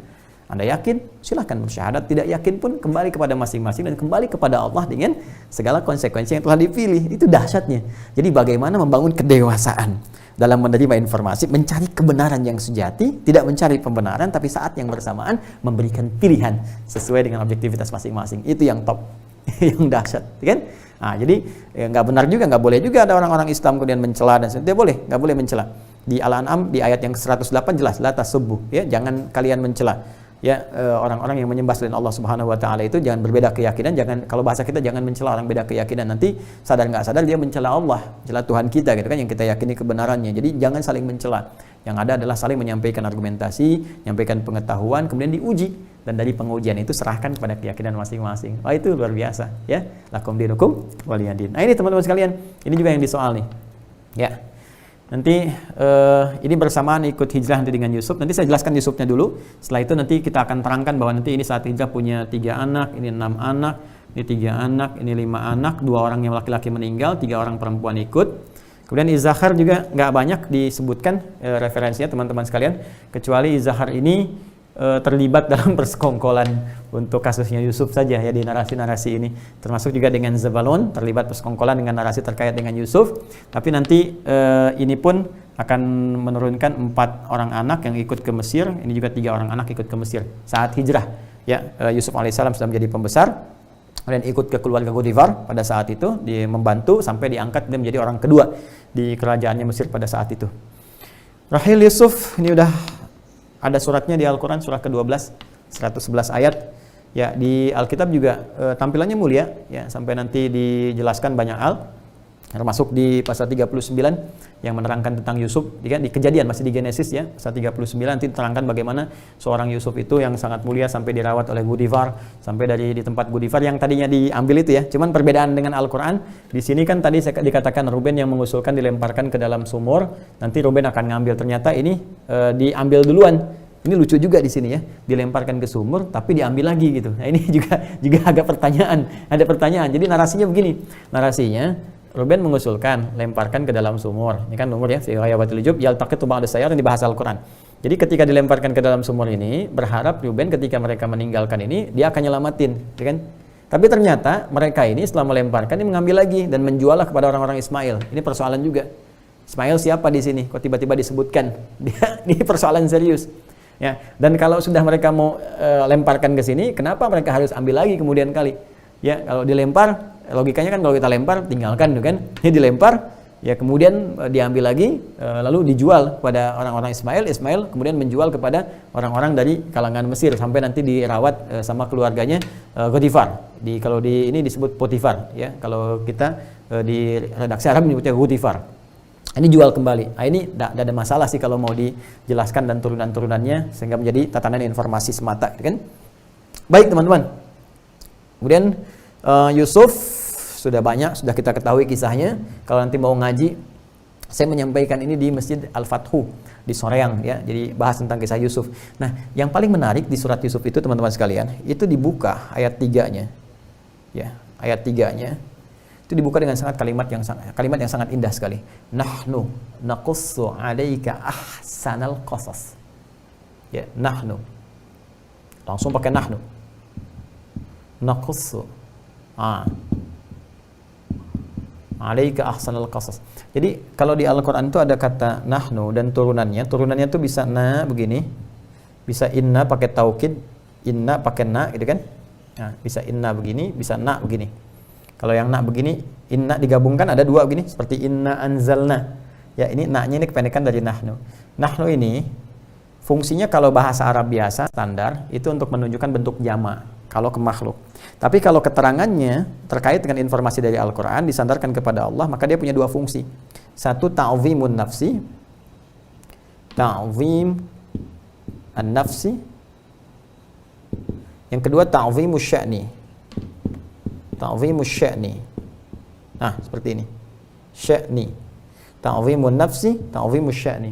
Ta'zimun nafsi untuk menunjukkan keagungan Allah Subhanahu wa taala, ta'zimus sya'ni untuk menyampaikan bahwa informasi yang akan diterangkan sesuatu yang sangat luar biasa, dahsyat. Jadi seakan-akan Allah ingin memberikan satu gambaran penting, isyarat yang sangat dahsyat bahwa nahnu naqussu dengan keagunganku. Jadi Allah langsung menghadirkan keagungannya untuk menyampaikan kisah-kisah ini. Ya, dengan keagunganku aku akan kisahkan kepadamu yang sangat dahsyat. Apa itu? Ahsanal qasas, kisah yang terbaik. Jadi ada ahsana yuhsinu, ada hasuna yahsunu, ada hasana yuhassinu. Ahsana itu yang paling tinggi. Makanya sifat ibadah kita kepada Allah disebut ihsan, masdar dari kata ahsana. Ahsana yuhsinu ihsanan, hasuna yahsunu hasanan, husnan. Ya kan? Hasana yuhassinu tahsinan. Tapi ini ahsan dan bentuknya isim tafdil, yang terbaik. Ya, ahsan. Jadi kalau ada kisah-kisah menyebar seputar peristiwa ini, maka ini kisah yang paling baik, kisah yang paling benar, kisah yang alurnya sangat indah, yang sangat elok, yang sangat terhormat penyampaiannya. Ya kan? Maka dibuka oleh Al-Quran, nahnu naqussu 'alaika ahsanal qasasi. Ya, bima auhayna ilaika hadzal Qur'an. Ya, dan dengan itulah kemudian kami wahyukan kepadamu dari Al-Quran ini. Jadi Al-Quran, Allah sampaikan manhaj Al-Quran ini. Berbeda dengan narasi-narasi manusia, berbeda dengan buatan-buatan orang dan sebagainya. Al-Quran menampilkan sesuatu dengan terhormat. Bahkan ketika ada orang berbuat kemudian sesuatu yang sangat kotor pun, Al-Quran masih memberikan penghormatan dengan kemanusiaannya, tapi menyoal perilakunya. Perilaku itulah yang dicela oleh Al-Quran untuk diperbaiki, bukan nama atau orangnya dalam konteks ini, tapi perbuatan yang diharapkan dia berubah. Nah ini sehingga Al-Quran mengatakan bima auhayna ilaika hadzal Qur'an, dan manhaj Al-Quran itu seperti itu. Makanya ketika Anda temukan kalimat-kalimat kisah-kisah yang viral di surat Yusuf alaihissalam, itu disebutkan dengan sesuatu yang sangat terhormat. Bagaimana saudara-saudaranya dihormati walaupun mereka berbuat salah, disebutkan kesalahannya.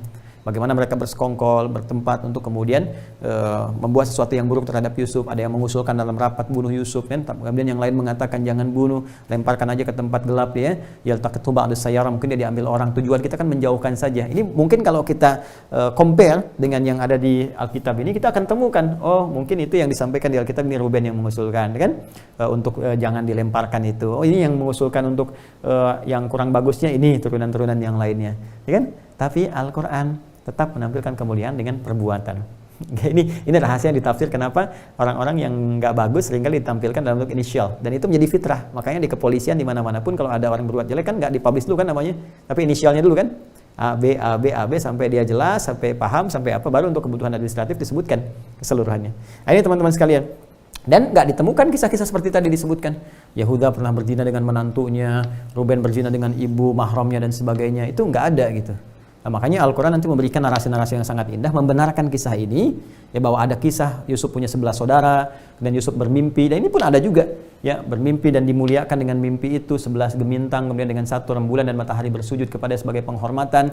Maka kemudian di ayat kelimanya di surat Yusuf, la taqsus ru'yaka ya ila ikhwatika fayakidu laka kaida, jangan sampaikan kepada saudara-saudaramu kisah ini, kata Yakub, nanti khawatirnya kamu mendapatkan persoalan ya dari persekongkolan mereka. Itu udah terbaca oleh Yakub alaihissalam, dan itu sangat indah narasinya.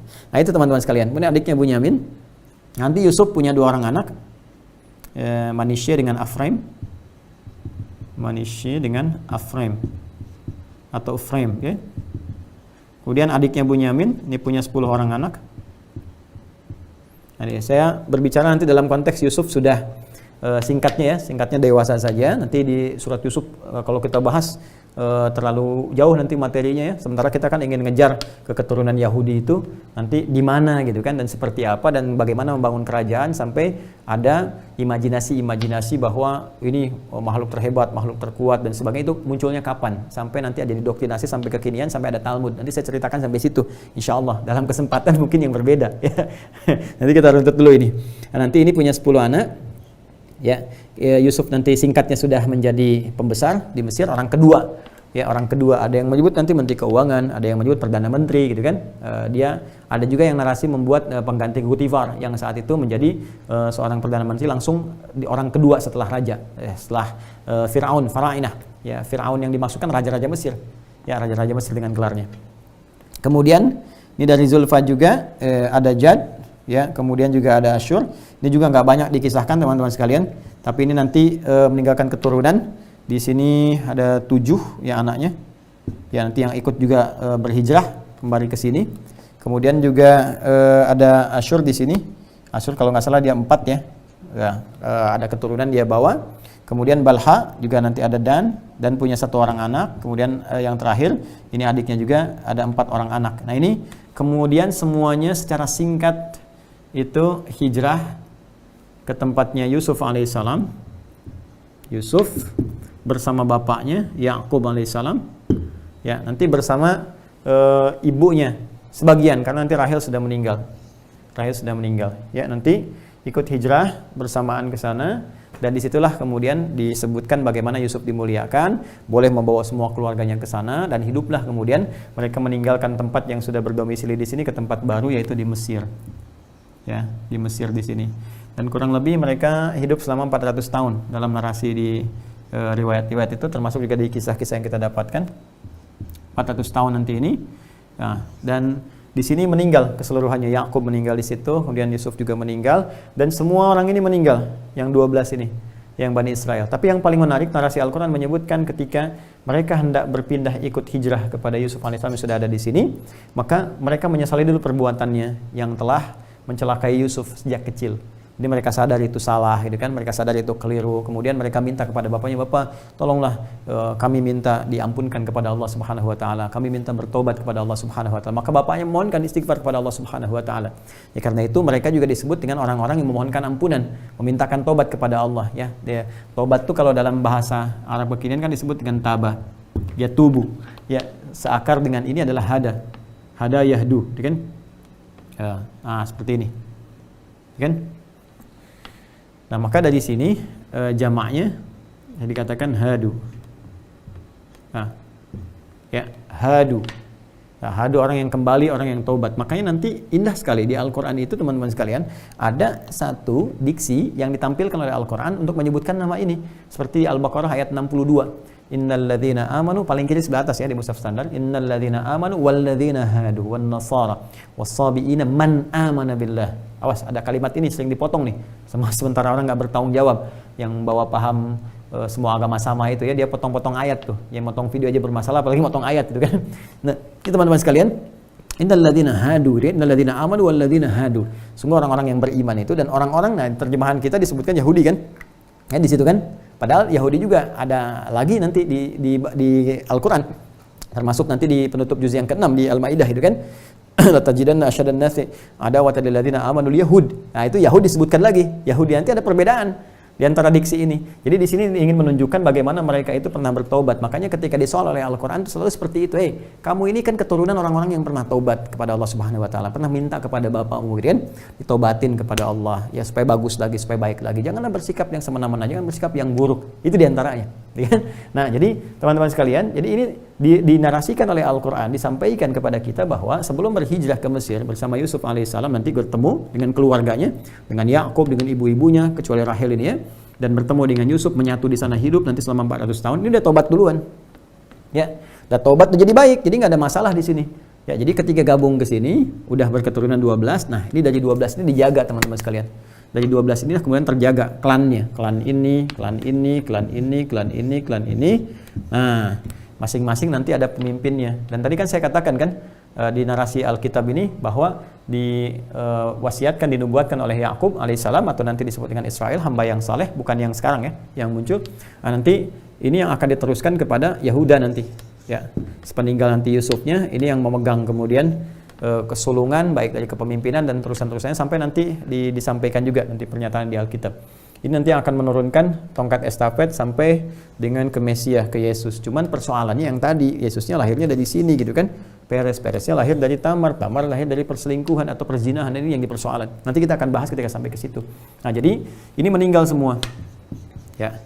Meninggal semua saat berada di sini, tapi sudah memiliki keturunan-keturunan. Keturunan-keturunan inilah nanti teman-teman sekalian yang akan berkehidupan kurang lebih selama 400 tahun terus ya, berkembang sampai muncullah persoalan-persoalan. Yang persoalan itu menumbuhkan satu perpecahan-perpecahan, gejolak sosial di masyarakat Mesir sampai muncullah raja lagi. Rajanya itu yang zalim juga. Raja yang mana? Al-Qur'an nggak nyebutkan siapanya, tapi disebutkan jabatannya, rajanya Firaun. Itu yang kita populer disebutkan Firaunnya. Jadi kalau ada kaidah di tafsir itu mengatakan begini, kalau ada inisial di dalam Al-Quran pada satu keburukan, ya ini ingin memberikan kesan bahwa yang salah itu perilakunya, itu yang harus diperbaiki. Ya, nama itu bisa bertahan, bisa diwariskan, tapi kesalahan itu yang diperbaiki. Jangan sampai karena salah itu nama kemudian menjadi olok-olokan, ejekan, sampai orang-orang yang punya nama yang sama dan tidak berbuat serupa menjadi celaan. Jelas ya? Nah, maka di dalam Al-Quran berlaku sebaliknya. Kalau ada orang-orang baik itu banyak disebutkan namanya. Ya, banyak disebutkan namanya. Maryam disebutkan misalnya, Luqman disebutkan namanya, yang bukan Nabi Imran disebutkan namanya, gitu kan? Itu kan luar biasa. Jadi kalau yang baik-baik disebutkan namanya supaya jadi tafaul. Tafaul itu satu keberkahan untuk meraih dari nama itu supaya diteruskan cita-cita kebaikan dia. Tapi yang jelek kemudian ditinggalkan. Nah, ini teman-teman sekalian, begitu di sini ada kesenjangan sosial dengan masyarakat, muncul mulai persoalan. Nah, di turunan-turunan ini muncul mulai persoalan, muncul mulai kebesaran-kebesaran, muncul mulai bikin ulah, sehingga menjadikan saat yang bersamaan muncullah raja yang paling juga anarkis, ya, raja temperamen, raja macam-macam yang baru ngelihat sedikit bunuh. Nah itu kan baru dengar sesuatu udah jelek. Akhirnya apa yang terjadi? Firaun menjadikan generasi-generasi di masa abad yang keempat itu, setelah itu ya. Nah, itu jadikan generasi-generasi ini, keturunan yang tadinya mulia, keturunan bagus dan sebagainya, maka jadikan budak oleh Firaun. Yang suruh bikin piramid, suruh bikin ini, suruh bikin itu dan sebagainya, sampai nanti satu ketika Allah mengutus lagi dari keturunan generasi-generasi yang 12 ini yang menjadi pembebas dari perbudakan yang dilakukan oleh Firaun. Jadi sebetulnya ini gimana ya kita menyampaikannya ini. Jadi saling terkait berkelindan gitu. Ya, jadi ya makanya selalu ada kata-kata bijak menyampaikan kepada kita bahwa ya sosok yang buruk yang munculnya dari kondisi masyarakat yang buruk juga gitu ya. Sebaliknya yang baik melahirkan yang baik juga, tapi bukan berarti keburukan akan bertahan lama, harus diperbaiki juga. Ya, ada Firaun yang sedemikian jahatnya, ini juga salah satu faktornya ya ulah-ulah yang dibikin dari keturunan-keturunan ini, walaupun tidak semuanya, ada yang mulai berbuat ulah gitu kan. Nah, sampai kemudian Allah mengirimkan juga satu pembebas karena ini terkena dampak, kebetulan juga qadar Allah tadi yang Firaunnya juga perilakunya buruk, maka dari keturunan Levi inilah nanti akan melahirkan satu keturunan.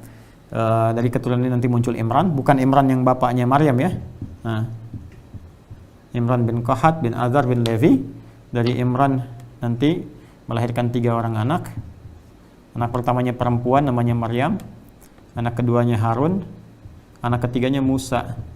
Nah, Musa inilah yang kelak kemudian punya kisah tersendiri, yang dengan kisahnya itu dia membawa nanti yang tersisa di masa pemerintahan Firaun yang ini itu untuk keluar dari kejaran Firaun, yang kelak nanti akan selamat, dan dari selamat itu nanti akan kemudian dihitung berapa banyaknya untuk kembali mendekat kepada Allah. Dari hitungan itu jadi bilangan, makanya nanti ada bilangan ya, numbers gitu di Alkitab ini. Nanti kita akan lihat teman-teman sekalian bagaimana kisahnya Musa, ya seperti apa gambarannya, dan dari kisah ini bagaimana nanti perjalanannya sampai menemukan satu tempat yang dimuliakan, bumi yang suci, yang kelak disebut dengan Palestina itu.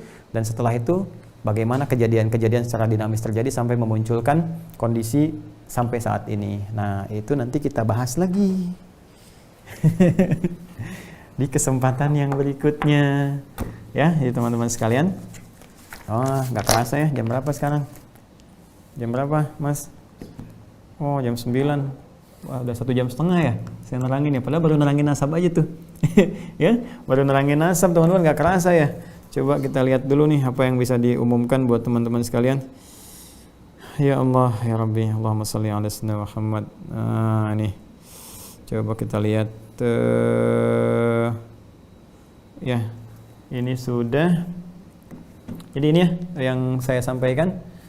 Ini kita bisa berhenti dulu supaya nanti kita bisa teruskan lagi. Jadi yang 12 anak sudah selesai, dan kisah-kisahnya juga saya sudah sampaikan, sampai dari Ruben sampai Balha ke Neftali ya. dan Naftali dari atas terus 12 sampai ke kisah, sampai ke ingat-ingat ya, sampai ke Mesir. Ini baru nyampe Mesir nih. Belum nyampe Mesir ya. Ingat, belum nyampe Mesir, baru nyampe mereka kemudian berkembang ya, kemudian berketurunan dan muncul persoalan dengan Firaun. Firaun pas kepilih rajanya yang zalim juga, yang anarkis juga, sampai dijadikan budak, sampai diperintah, dan nanti terlahir kemudian Musa. Nah, bagaimana kisah lahirnya Musa ini sampai kemudian masuk di istana Firaun, membebaskan mereka dan menempuh perjalanan untuk menuju bumi yang disucikan, yang nanti akan banyak diklaim sebagai tanah yang dijanjikan. Seperti apa bahasannya? Insya Allah kita akan teruskan nanti di episode yang selanjutnya. Kapan? Menyesuaikan ya? Menyesuaikan. Izin menyampaikan informasi dulu teman-teman sekalian.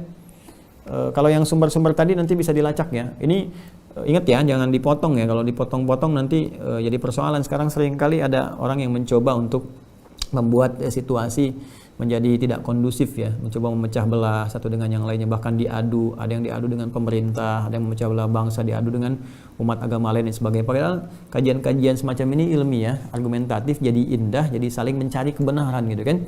Dan ini hal yang dilindungi oleh Undang-Undang Dasar kita, pasal 29 ayat 2. Negara menjamin kemerdekaan tiap-tiap penduduk untuk memeluk agamanya masing-masing dan beribadah menurut agama dan kepercayaannya itu. Nah, bagi kita mempraktekkan isi Al-Quran, mengkaji, meriset, itu bagian dari ibadah. Jadi kalau kita diminta oleh Al-Quran, coba kamu cek, coba kamu bandingkan, coba kamu lihat untuk membuat keyakinan kamu bertambah. Ya, nah itu bagian dari ibadah kita. Dan ketika itu kita juga berhak untuk mendapatkan wawasan-wawasan, penjelasan-penjelasan, termasuk informasi-informasi. Dari situlah kemudian argumentasi muncul, kita kemudian bisa sajikan dengan baik. Tapi tetap dengan adab yang elok dan tidak pernah memaksakan kepada yang lain-lainnya. Izin menyampaikan informasi, teman-teman, mengupdate dari Palestina hari ini. Alhamdulillah saya dapat laporan aktualisasi donasi ya, seperti apa gitu ke MUI. Seperti teman-teman saya sampaikan kepada Anda, sudah di 24 Mei yang lalu, hari Senin, dan itu sangat terbuka. Wartawan juga banyak, dari TV juga ada, bahkan tayang juga di salah satu stasiun TV ya, di media sosial juga banyak, di media-media elektronik bisa kita akses. Saya sudah laporkan dapatnya berapa, kemudian dikeluarkan kemana saja, rencananya bagaimana. Setelah itu auditor juga kita punya yang independen, KAP-nya, kantor akuntan publiknya ada, kemudian juga mempersilahkan di pengawasan di BSI-nya langsung. Jadi datang tuh kan ke BSI, komisarisnya langsung saya undang, Pak Arif nih, Assalamualaikum Mas Arif, terima kasih ya. Kemarin datang itu komisaris independennya, BSI-nya langsung datang loh. Jadi kita itu nggak sembarangan ya, BSI-nya langsung ngecek sendiri dan itu diawasi oleh OJK. Kemudian setelah itu kita laporkan secara terbuka sehingga publik tahu, dan saya sampaikan saya tidak mengambil sedikit pun, 0 rupiah, sekian pun nggak pernah ya, nggak ada mengambil ke situ. Itu memang murni dipersembahkan untuk kepentingan terkait dengan Palestina. Untuk yang lokal nanti ada lagi ya, kita sudah berjalan lama, tapi kan nggak mungkin kita juga banyak publish nanti amalan kita menjadi riya dan sebagainya. Tapi kalau Anda memerlukan dokumentasi, kita bisa sampaikan ya beberapa bagian dalam situasi COVID dan yang lainnya, kunjungan kami ke masyarakat terdampak musibah, ataupun kita bikin ngebor air dan sebagainya. Nanti itu lain waktu lah kita ceritakan, dan tanpa sadar teman-teman juga sebetulnya telah berkontribusi untuk itu semua. Izin, ini dari Palestina yang kami sampaikan kan, yang VMUI sudah ya, insya Allah nanti dikontribusikan dalam bentuk rumah sakit di Hebron. Itu akan lebih abadi sifatnya, jadi jariah juga terus berkelanjutan. Saya sudah koordinasi juga. Kemudian yang untuk di kebutuhan masyarakat Gaza yang kemarin saya sebutkan, untuk ini ada ambulan juga. Nah ini masuk nih ya, masuk berita di koran terbesar Palestina nih, Palestina tuh ya teman-teman, tolong di zoom ya. Nah, yang mana kameranya? Ini apa itu? Yang ini. Oh ini di zoom nih korannya nih teman-teman. Kok pada ke sini? Malu nih sama kamera. Nah ini ya, nih koran Palestina. Koran Palestina di halaman ketiga. Jadi ini halaman 1, halaman 2, halaman ketiga. Nah, ini dia. Jadi udah melakukan tender untuk dapat ambulan. Kan kita titipkan lewat INH kemarin ya, untuk yang mendesak itu, karena teman-teman yang lagi bergerak di sana kita titipkan. Nah, ini sudah ada lelang. Jadi di sana itu kalau kita mau beli semacam ambulan, semacam apa, itu lelang dulu. Nah, ini udah ditampilkan. Ya, kita mau beli 3 mobilnya H1 ya. Saya bacakan ya, dan talih rakam 3 2021 Taurid Bus Hyundai H1 ada telah terbasat ya, nanti insyaallah ambulannya H1, masya Allah ya, sedang dicari 3, ada 3 sesuai dengan yang dituliskan kepada kita kemarin. Nah ini teman-teman sekalian laporannya langsung ya dari Gaza. Nah, insyaallah besok saya koordinasi besok kita langsung tanyakan ke sana. Jadi saya pengen semua diupdate dan publik tahu ya, jadi kemana disalurkannya, terus yang menerimanya juga tahu. Tadi saya sebenarnya sudah video call juga, dan banyak orang-orang Palestinanya ikut di belakang gitu kan, titip salam ke teman-teman, terus nyampaikan ini itu. Alhamdulillah lah, kita syukuri kepada Allah Subhanahu wa taala. Tapi saya tetap ingin nanti besok saya koordinasi supaya saya live-kan juga, teman-teman lihat seperti apa sih realnya ya, penyaluran donasi di sana bagaimana, apa yang sedang disiapkan, apakah benar diterima sekian, mau disalurkan seperti apa, sehingga nanti terakses oleh publik. Dan saya dengan senang hati menyampaikan kepada teman-teman semua sehingga diketahui ya, dan tidak ada sesuatu pun yang ditutupi dan sesuai dengan penyalurannya. Dan saya ingin memberikan edukasi juga ya kepada publik, artinya dalam konteks ini sekecil apapun ini kan kita dalam skala dapat alhamdulillah besar, tapi kan skala kecil gitu kan, dari menggunakan yayasan, mungkin individual di sini menampung dari teman-teman, tapi kita ingin berikan edukasi bahwa semua terbuka, semua disampaikan, semua bisa terlibat dengan pengawasan, dengan audit dan sebagainya, sehingga bisa terang gitu kan. Jadi apalagi yang kompleks-kompleks sifatnya, yang memang harus memerlukan audit dalam prosesnya ya, seperti yang terkait dengan formal ya, misalnya bantuan sosial atau apapun atau macam-macam, dan itu jelas ya, itu bukan ranah kita, kita tidak ada ranah ke sana, kita hanya mengeksekusi dan melakukan apa yang telah kita kerjakan saja, sehingga orientasi saya sesungguhnya satu ya, ketika dihisab oleh Allah itu keadaan kita lebih ringan ya, keadaan kita lebih ringan. Nah itu satu teman-teman sekalian. Kemudian yang kedua, saya tadi ingatkan ya di penutup, kita meminta untuk teman-teman silahkan, karena ada yang teman-teman itu sampaikan kepada kami, Ustaz kenapa ditutup Ustaz, masih ada kesempatan, itu terutama yang daerah-daerah, Masya Allah itu ya, itu kan iuran tuh, yang pengajian-pengajian ada yang 10.000, ada yang 1.000, nggak ada jumlahnya, kami nggak pernah peduli dengan berapa jumlah gitu kan, yang penting ada masuk, itu amanah, kami salurkan dengan segala keikhlasan. Nah itu banyak yang protes kok ditutup, makanya kita berikan kesempatan ya, kita kan masih ada proyek yang ketiga.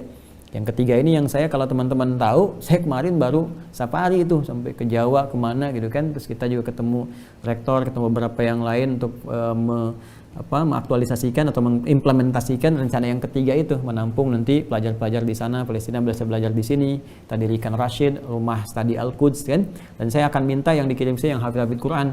Ya, sehingga nanti ada simbiosis mutualisme, yang di sana penghafal Quran ke sini bisa ngajarin juga yang di sini ya, nanti saling memberikan manfaat, ngajar Quran, mereka juga belajar, pulang ke sana juga bermanfaat lagi.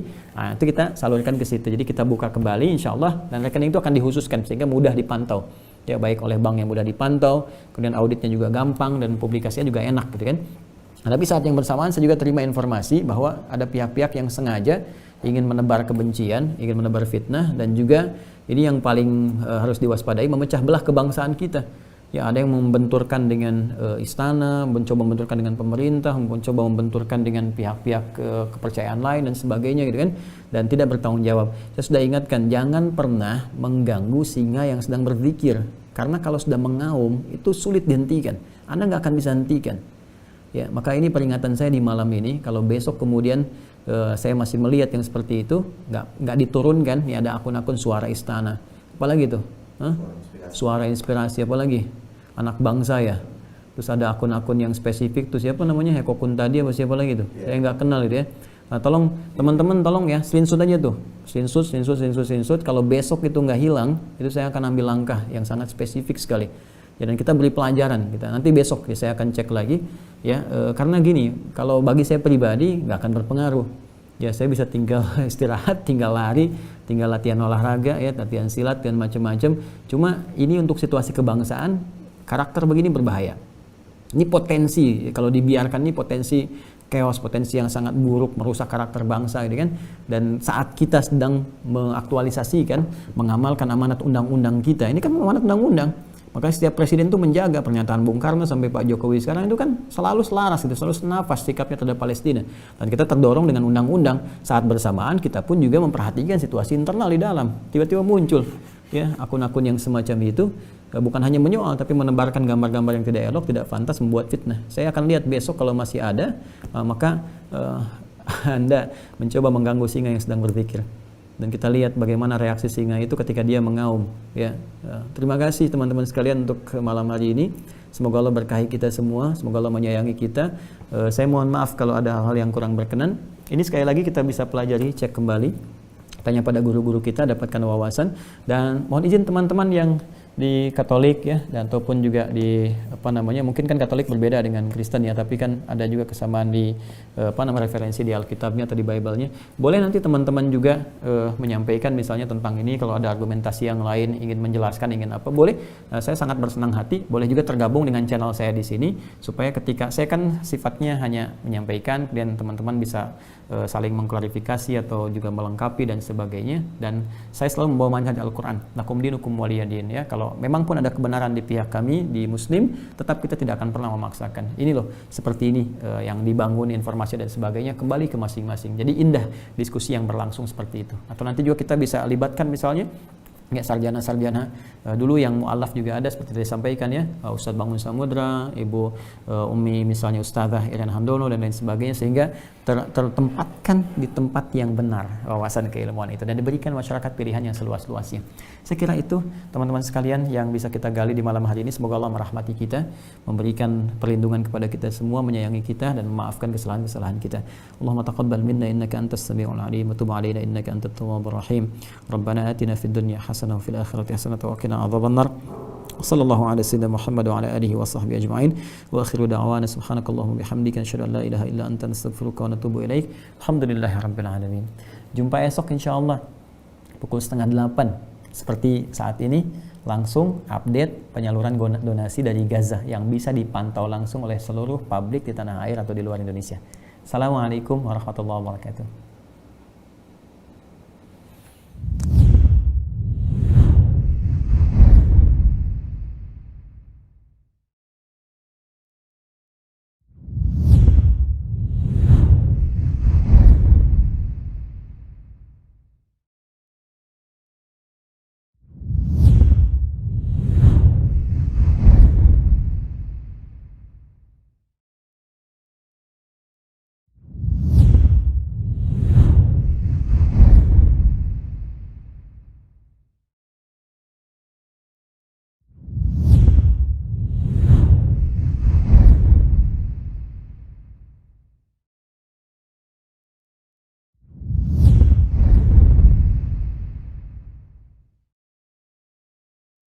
Jangan pernah mengganggu singa yang sedang berzikir.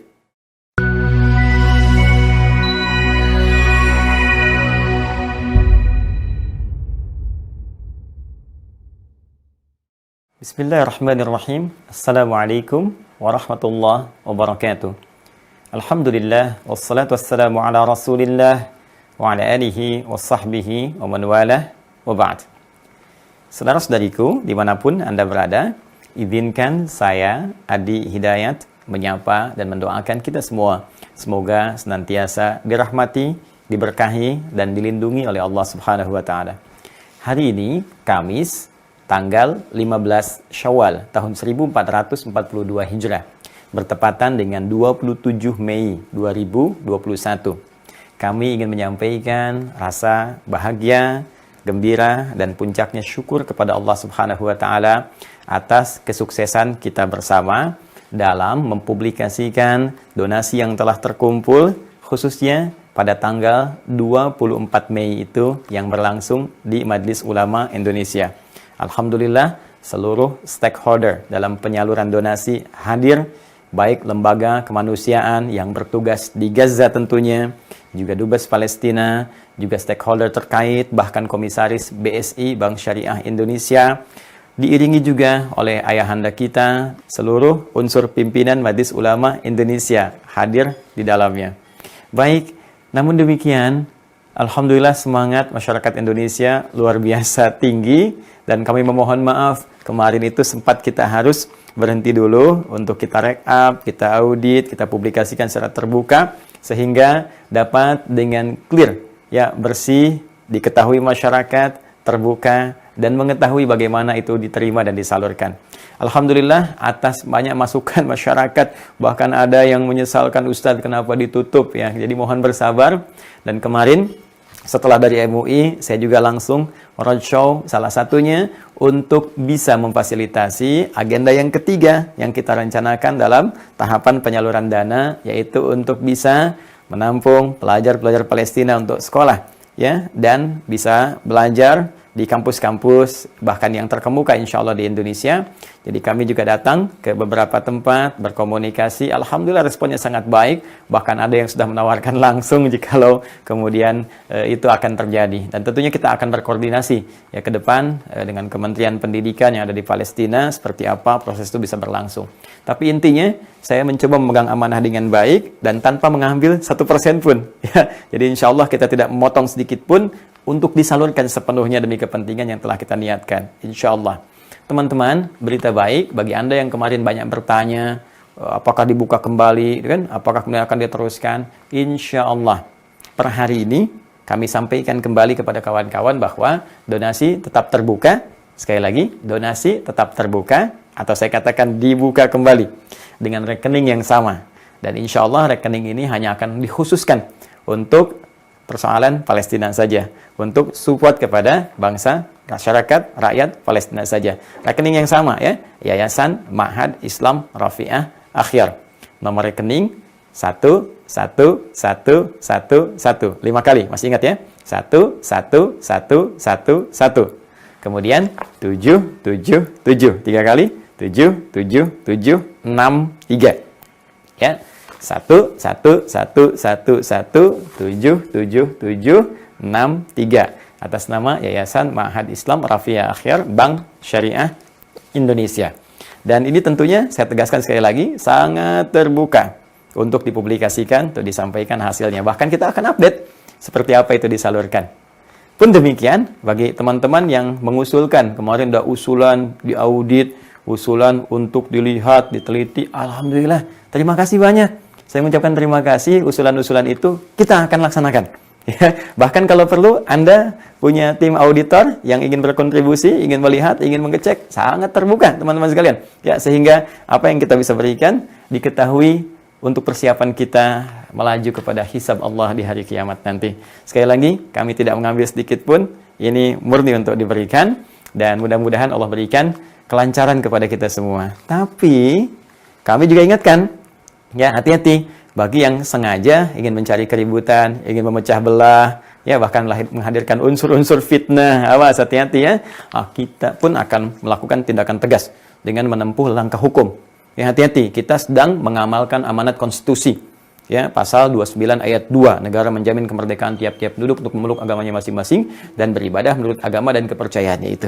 Baik, bagi kami saling tolong-menolong, saling membantu dalam kesulitan, itu bagian dari ibadah. Quran surah kelima ayat kedua, wa ta'awanu 'alal birri wat taqwa. Ya, dan hendaklah kalian saling menolong, saling membantu dalam konteks kebaikan yang luas demi niat meningkatkan takwa kepada Allah. Ini amanah konstitusi, ini amanah dari Al-Quran juga, dan yang lebih daripada itu, ini dijamin oleh pembukaan Undang-Undang Dasar. Ya, di alinea pertama bagi 1 sampai 4 bahwa kemerdekaan adalah hak segala bangsa, dan oleh sebab itu maka penjajahan di atas dunia harus dihapuskan karena tidak sesuai dengan peri kemanusiaan dan peri keadilan. Ya, alinea keempat baris kelima sampai keenam ikut melaksanakan ketertiban dunia yang berdasarkan kemerdekaan, perdamaian abadi dan keadilan sosial. Kami sedang melaksanakan amanat konstitusi. Kami sedang mengamalkan nilai ibadah tertinggi ya dalam Al-Quran Al-Karim. Dan lebih daripada itu, kami sedang ingin berusaha berbalas budi walaupun sedikit atas apa yang telah dilakukan bangsa Palestina. Pun demikian ketika Anda bertanya, kenapa Anda harus berdonasi keluar? Apa Anda tidak ingat sejarah? Di tahun 1944, seorang pengusaha Palestina bernama Muhammad Ali Tahir itu memberikan seluruh hartanya di bank-bank Arab untuk ditransferkan, diberikan untuk bekal perjuangan Indonesia meraih kemerdekaan. Googling kalau tidak percaya. Silahkan cari di Google, Muhammad Ali Tahir, bangsawan, hartawan Palestina, yang beliau itu mendonasikan seluruh hartanya untuk kepentingan kemerdekaan kita. Kita telah merdeka, dan situasi sekarang terbalik untuk menguji di antara kita siapa yang bisa berbuat serupa dan kebaikan-kebaikan lebih besar. Karena itu, jangan sekali-kali menebarkan kebencian, adu domba, fitnah, dan sebagainya, karena kami sedang melaksanakan amanat konstitusi. Jangan pernah mengganggu singa yang sedang berzikir, karena saat dia mulai mengaum, Anda tidak akan pernah bisa menghentikannya. Terima kasih. Adi Hidayat. Assalamualaikum warahmatullahi wabarakatuh.